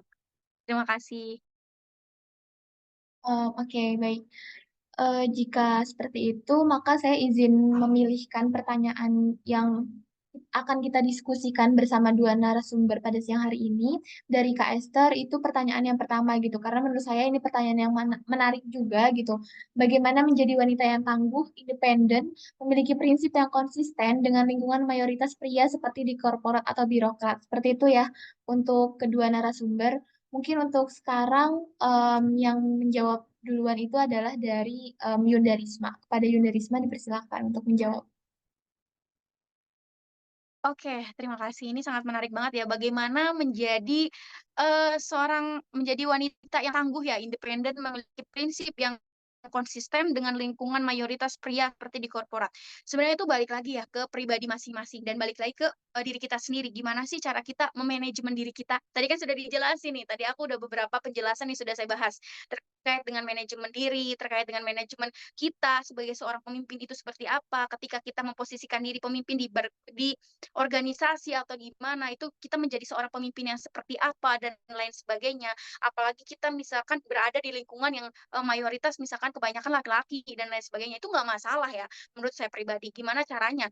Gimana caranya menjadi perempuan yang ini? Ya, yang pertama kita harus mempunyai prinsip yang sangat kuat tentunya. Makanya kan dalam suatu lingkup itu kan ada yang namanya pasti dalam pengambilan suatu keputusan ya teman-teman, diskusi dan lain sebagainya. Makanya kita harus punya argumen yang kuat, terus kita juga harus gimana ya, sebagai seorang pemimpin juga kita harus apa ya namanya, kita harus juga banyak baca-baca ketika kita berargumen, ketika kita berbicara, ketika kita berpublic speaking, ketika kita ya menentang sebuah argumen, kita punya dalilnya gitu kan. Kalau misalkan kita nggak pernah baca, kita nggak tahu dan lain sebagainya, kita mau yang diomongkan aja nggak tahu dan sama sekali, ya gimana kita mau apa ya namanya, mempunyai prinsip yang sangat kuat gitu loh.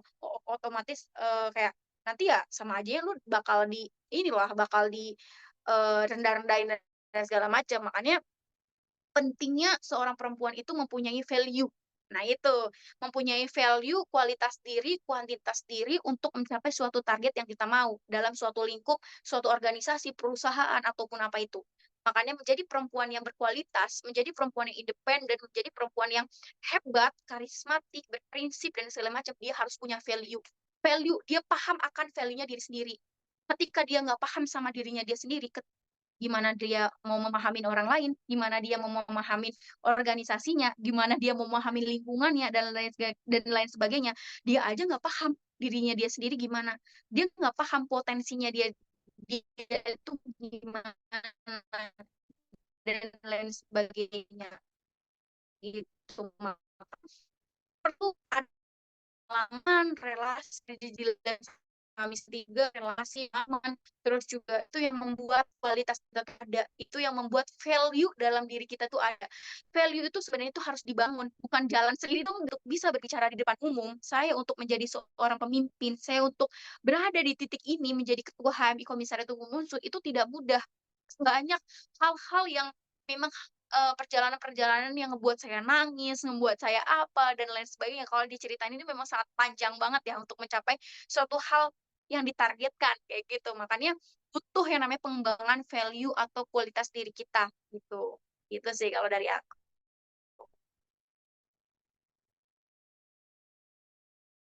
Baik, terima kasih atas jawaban dari Yunda Risma. Sekarang untuk jawaban kedua itu akan disampaikan oleh Miss Anti. Kepada Miss Anti dipersilakan. Oke, terima kasih. Ini berarti langsung ke pertanyaan kedua ya? Iya, Oke, ya, pertanyaan kedua yaitu mengenai apakah emansipasi wanita sama dan bisa dikaitkan dengan gerakan feminisme mengenai pilihan hidup seorang wanita. Adakah bedanya kayak gitu? Nah, jika dikatakan ada kaitannya atau tidak, iya, gitu kan. Emansipasi wanita atau emansipasi perempuan itu bisa dikaitkan dengan gerakan feminisme. Mengapa begitu, gitu kan? Nah, kalau lihat gerakan feminisme ini kan muncul karena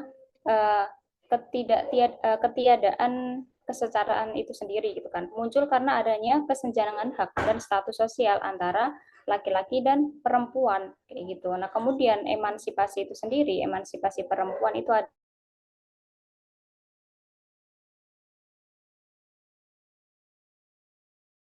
dirinya itu sendiri gitu kan. Sebenarnya sama-sama bergerak di bidang kesetaraan, keadilan kayak gitu kan. Namun ada beberapa aliran-aliran nanti mengenai feminisme seperti itu.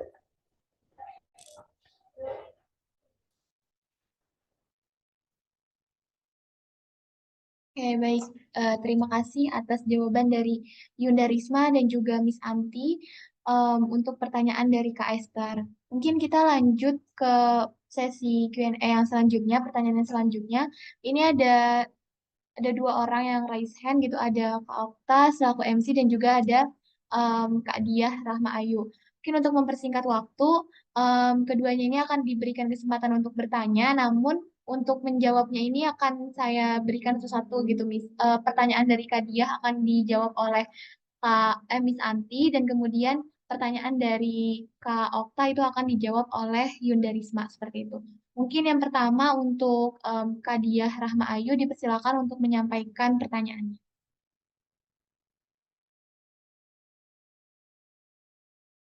Ya, halo Kak. Perkenalkan nama saya Dia Rahmayu, saya dari UT.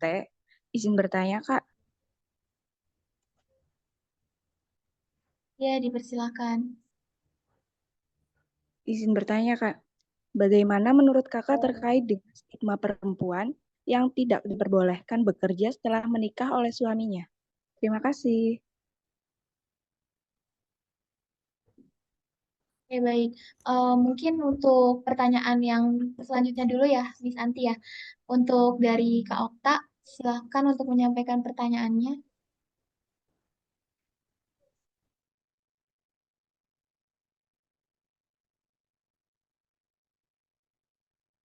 Oke, dari saya sebenarnya sebelumnya makasih buat Asri udah dikasih kesempatan buat bertanya. Sebenarnya pertanyaan dari saya tuh kurang lebih sama Kak Dia.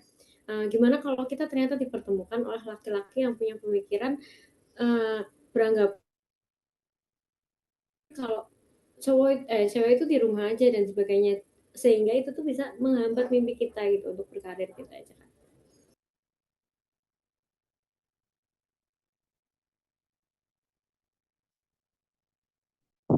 Oke, baik. Terima kasih untuk kepada dua penanya. Ini karena berhubung ini pertanyaan itu kebetulan sama gitu ya. Mungkin untuk pertama itu boleh dijawab dulu nih dari Yunda Risma untuk kedua penanya ini karena kebetulan pertanyaannya juga sama. Kita melihat dari dua perspektif yang berbeda tentunya. Oke, oke. Terima kasih banyak ya. Ini jadi sebenarnya eh, agak ini ya, masa agak berkesinambungan ya untuk pertanyaannya tadi dari dia sama Okta ya terkait dengan perempuan itu apa ya namanya udahlah diem aja di rumah gitu, nggak usah kerja, nggak usah apa, dan bahkan setelah menikah pun ketika dia ingin bekerja tidak diperbolehkan untuk sama suaminya gitu, udahlah nggak usah, mending lu di rumah aja dan lain sebagainya. Sebenarnya gini, itu balik lagi ya, jadi karena kan dalam kalian kalau dalam konteksnya sudah menikah ya, kalian ya itu kan kalian punya suami dan punya suami ya, ya gimana caranya kalian bisa mengkomunikasikan hal itu ya pastinya sebelum kalian nikah dan lain sebagainya itu kan untuk hal-hal seperti itu pasti dikomunikasikan itu pasti kayak gitu kan.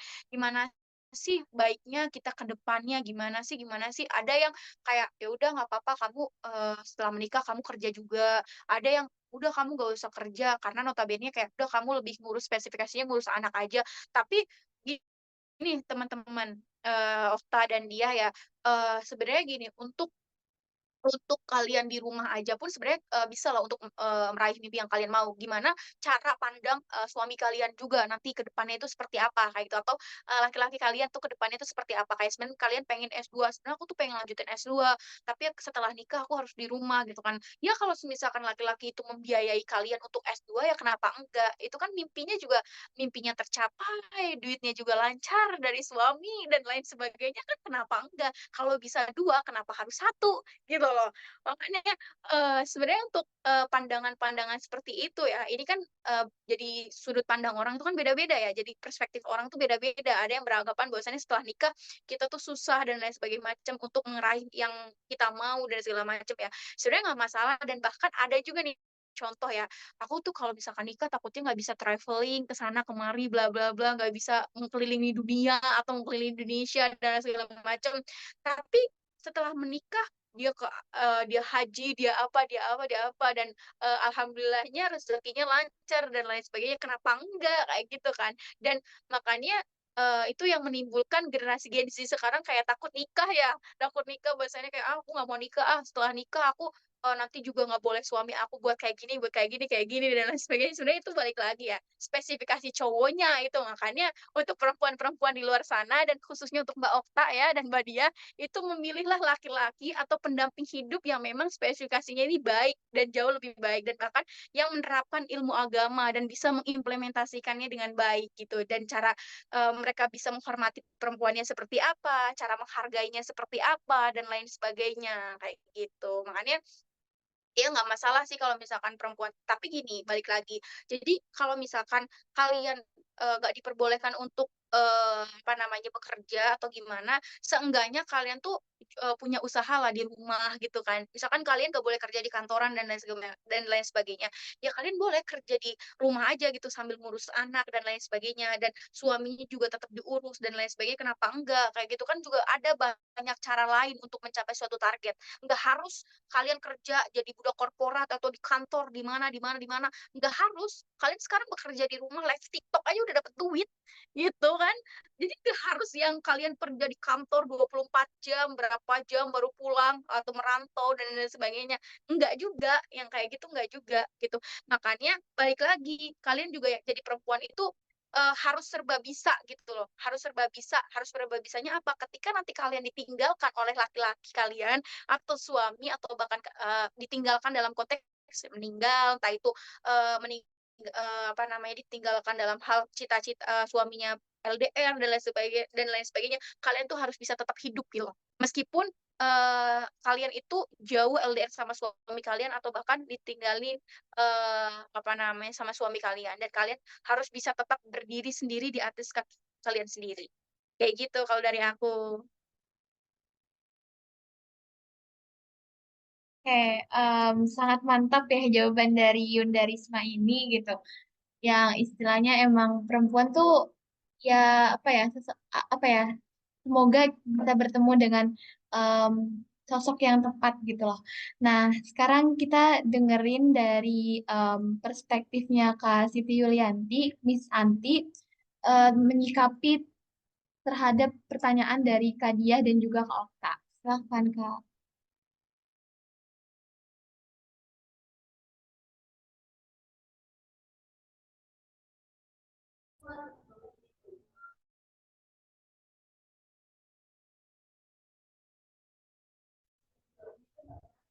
Halo, cek.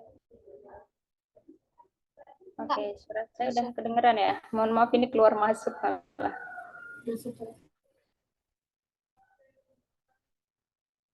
Oke, ini giliran saya untuk menjawab ya, Yunda moderator. Iya Kak, betul. Oke, terima kasih atas pertanyaannya Yunda Okta sama Yunda Dia gitu kan, pertanyaan sama mengenai stigma bagaimana seorang perempuan ketika sudah beristri itu tidak boleh bekerja kayak gitu. Nah, kurang lebih sama seperti Yunda Risma gitu kan. Akan tetapi kita harus apa ya pegang dua prinsip yang ada di Islam gitu kan. Nah, ketika kita menjadi seorang anak di dalam keluarga, surga itu berada di telapak kaki ibu kayak gitu kan. Nah, apabila kita sudah beristri atau sudah berkeluarga, udah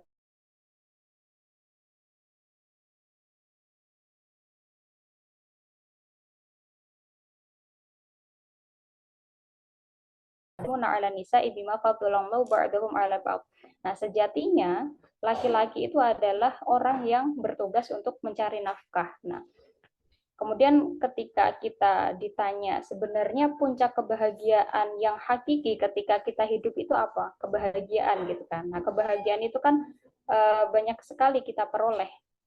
Nah, contohnya ketika kita menjadi seorang pengangguran tapi banyak uang, nah itu kebahagiaan yang hakiki sebenarnya gitu. Nah, ketika ada suami yang justru melarang kita untuk bekerja, nah justru kita alhamdulillah dong, nggak usah capek-capek untuk cari uang gitu kan, karena ada suami kita yang sudah berkewajiban untuk mencari nafkah itu sendiri gitu kan, karena di dalam Quran surah An-Nisa juga dijelaskan seperti itu, ar-rijalu qawwamuna 'alan nisa kayak gitu kan. Nah, tafsiran di dalam Quran surah An-Nisa ayat 34 itu sebenarnya tafsiran untuk seorang pria itu mencari nafkah kayak gitu kan. Nah, apabila konteksnya itu dalam mencari nafkah atau mencari rizki kayak gitu kan. Nah, apabila seorang perempuan itu dalam konteksnya untuk mengejar karir kayak gitu kan. Nah, berarti sebenarnya apa yang dicari oleh seorang perempuan apabila dalam pekerja itu tidak uang kayak gitu kan. Sebenarnya kan orientasi kita bekerja itu kan uang kayak gitu kayak apalagi kayak gitu kan. Atau bahasanya doi dan lain-lain kayak gitu. Nah, kita kan udah punya suami kayak gitu kan. Nah, suami kita mau membiayai kita all out, ya kita harusnya justru senang kayak gitu kan.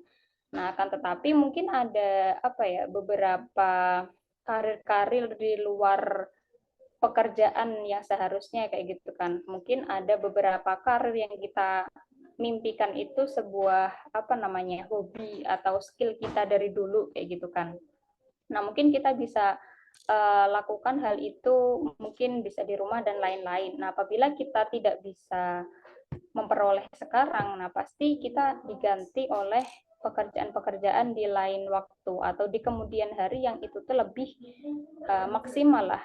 Hasilnya tuh lebih, mungkin digantinya lebih bagus, lebih baik, intinya kayak gitu. Ya pertama kita stigma itu kita harus bersyukur kayak gitu kan. Kemudian kita juga harus berpegang teguh pada prinsip dua.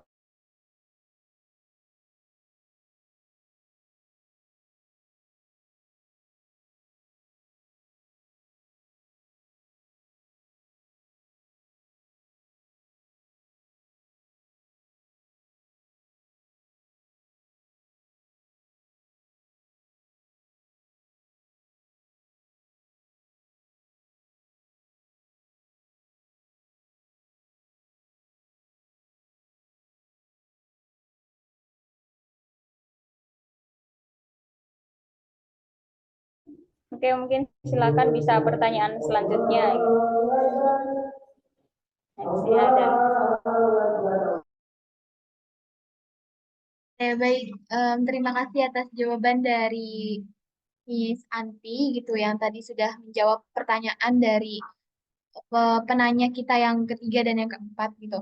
Mungkin di sini dari teman-teman ada lagi yang ingin bertanya atau menyampaikan keluh kesahnya gitu terkait dengan apa yang mungkin selama ini dirasakan gitu, tantangan dan hambatan apa yang dirasakan oleh teman-teman. Mungkin bisa di-sharing juga di sini. Kalau semisal tidak ada, maka sesi Q&A ini saya akhiri gitu. Kira-kira ada lagi nggak ya dari teman-teman?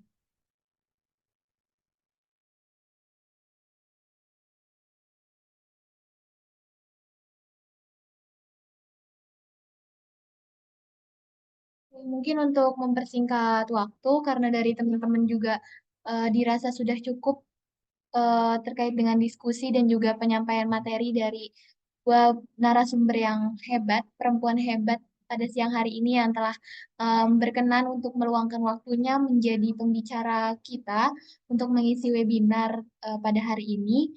Mungkin untuk yang mungkin saya juga mau mengucapkan terima kasih kepada Yunda Risma dan juga Miss Anti yang telah berkenan untuk dan menyampaikan ilmu dan men-sharing kepada kita terkait dengan pengalaman apa saja yang pernah dilewati hingga bisa mencapai puncak maksudnya bukan puncak ya, maksudnya hingga bisa sampai di titik ini, bisa terus survive di tengah dinamika dinamika perempuan yang mungkin seperti tadi sudah disampaikan juga oleh penanya-penanya kita gitu, menghilangkan stigma-stigma masyarakat itu sulit-sulit mudah gitu ya, terutama jangankan masyarakat gitu, bahkan lingkungan terdekat kita pun kadang tidak mensupport kita untuk bisa sampai pada istilahnya pada masa kesuksesan gitu, dan juga terkait dengan kepemimpinan perempuan juga dirasa masih kurang gitu ya.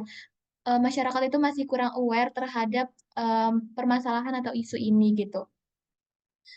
Di sini saya juga menyampaikan, berpesan kepada teman-teman semua yang masih berada dalam forum ini untuk terus tetap semangat, kemudian juga apa namanya, melakukan strategi-strategi yang bisa dilakukan gitu untuk bisa mencapai, bisa memiliki jiwa kepemimpinan yang mungkin nantinya itu bisa menghantarkan kita kepada karir atau impian yang memang kita inginkan gitu. Tetap tidak melewati atau melampaui batas-batas yang memang sudah menjadi kodrat kita sebagai perempuan.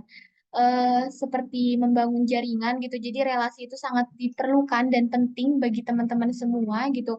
Relasi itu tidak hanya apa ya, tidak hanya sekedar bisa menambah wawasan, tapi juga bisa teman-teman itu semakin exchange seperti pengalaman-pengalaman, kemudian juga dengan adanya relasi-relasi juga tentunya teman-teman semua di sini akan semakin apa ya terbuka pemikirannya, open minded dan lain sebagainya kayak gitu. Kemudian juga terus meningkatkan value diri dan juga kompetensi diri karena itu penting karena seperti yang tadi telah disampaikan oleh kedua pembicara kita, perempuan itu kan pasti nantinya itu akan melahirkan gitu dalam artian akan memiliki sebuah apa namanya keturunan gitu kan. Nah, seperti apa keturunan yang diinginkan itu sebenarnya bergantung pada em, proses yang kita lalui sekarang gitu. Jadi jika kita itu menginginkan generasi setelah kita itu yang cerdas, kemudian berakhlak baik, maka ya dari kita sebagai perempuan itu harus apa ya, harus terus berprogres, terus juga melatih diri dan lain sebagainya kayak gitu.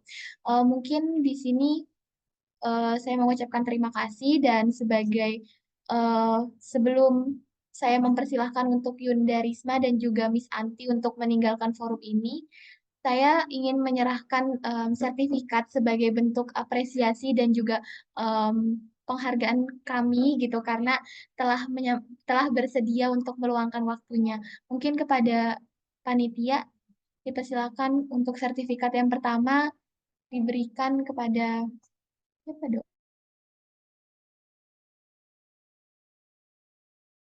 Sertifikat yang pertama ini diberikan kepada Siti Yulianti sebagai narasumber dalam acara Women Talks dengan tema memecahkan kaca langit-langit, hambatan dan strategi Oke, perempuan terima menuju kasih puncak banyak. karir yang diselenggarakan oleh Bidang Pemberdayaan Perempuan Himpunan Mahasiswa Islam Komisariat Hukum Unsud pada tanggal 7 September 2024. Mungkin sekalian dokumentasi dulu ya.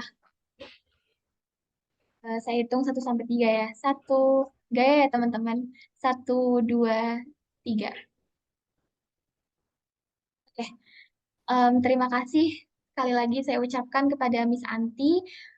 Semoga kita bisa bertemu dan juga tetap menjalin silaturahmi dan juga selalu berkomunikasi untuk apa ya istilahnya sebagai relasi ke depannya seperti itu. Mungkin jika Miss Anti ada keperluan dan kesibukan lain, saya persilahkan untuk bisa meninggalkan forum ini. Terima kasih, Miss. Oke, terima kasih banyak ya teman-teman HMI Komisariat Hukum Unsud. Ini suatu kebanggaan bagi saya sendiri, terutama ini Ketua Risma yang sudah mengundang saya yang berkomunikasi dengan saya gitu ya. Terima kasih banyak antusias teman-teman di sini. Yunda Kohadi ini sangat luar biasa sekali. Pesan dari saya lah, milikilah prinsip berpegang teguh pada prinsip yang sudah kita pegang. Jadilah perempuan yang bisa berpengaruh atau berdampak kepada lingkungan, bukan lingkungan yang bisa mengubah kita. Mungkin gitu ya. Cukup sekian dan terima kasih. Mohon maaf apabila ada kata-kata yang kurang berkenan dari saya. Saya mohon maaf yang sebesar-besarnya. Saya pamit undur diri ya Yunda sekalian. Terima kasih. Assalamualaikum warahmatullahi wabarakatuh. Waalaikumsalam warahmatullahi wabarakatuh. Terima kasih, Miss. Oke. Oke, untuk yang selanjutnya ini adalah penyerahan sertifikat kepada narasumber kita yang kedua, yakni kepada Yunda Risma Auliani Az-Zahra. Ya, sertifikat ini diberikan kepada Risma Auliani Az-Zahra sebagai narasumber dalam acara Women Talks dengan tema memecahkan kaca langit-langit, hambatan dan strategi perempuan menuju puncak karir yang diselenggarakan oleh Bidang Pemberdayaan Perempuan Himpunan Mahasiswa Islam Komisariat Hukum Unsud pada tanggal 7 September 2024. Sebelumnya terima kasih juga kepada Yunda Risma yang telah meluangkan waktunya di tengah kesibukannya untuk menjadi narasumber kita pada hari ini. Terima kasih, Kak. Oke, terima kasih banyak ya kepada PP juga yang sudah menyelenggarakan acara Women Talks pada siang hari ini dengan semaksimal mungkin dan keren banget ya untuk acaranya ini bisa memotivasi perempuan-perempuan di luar sana untuk menjadi seorang pemimpin dan pemimpin yang baik untuk dirinya sendiri maupun pemimpin yang baik untuk organisasi atau orang lain kayak gitu dan pesan saya yang tadi be a leader who can lead what we like we like jadilah pemimpin yang dapat memimpin apa yang kita pimpin. Gitu. Terima kasih banyak untuk teman-teman yang sudah berkontribusi demi melancarkan dan meramaikan acara pada siang hari ini. Gitu. Dari aku, sekian. Terima kasih. Wassalamualaikum warahmatullahi wabarakatuh. Balik lagi ke MC. Waalaikumsalam warahmatullahi wabarakatuh. Terima kasih Yun dari Risma. Ditunggu event-event selanjutnya. Oke, terima kasih juga saya mengucapkan kepada teman-teman semua dan juga kepada MC yang telah memberikan waktu dan kesempatan saya untuk menjadi moderator pada hari ini. Saya merasa masih banyak kurangnya dan masih banyak yang perlu diperbaiki untuk ke depannya.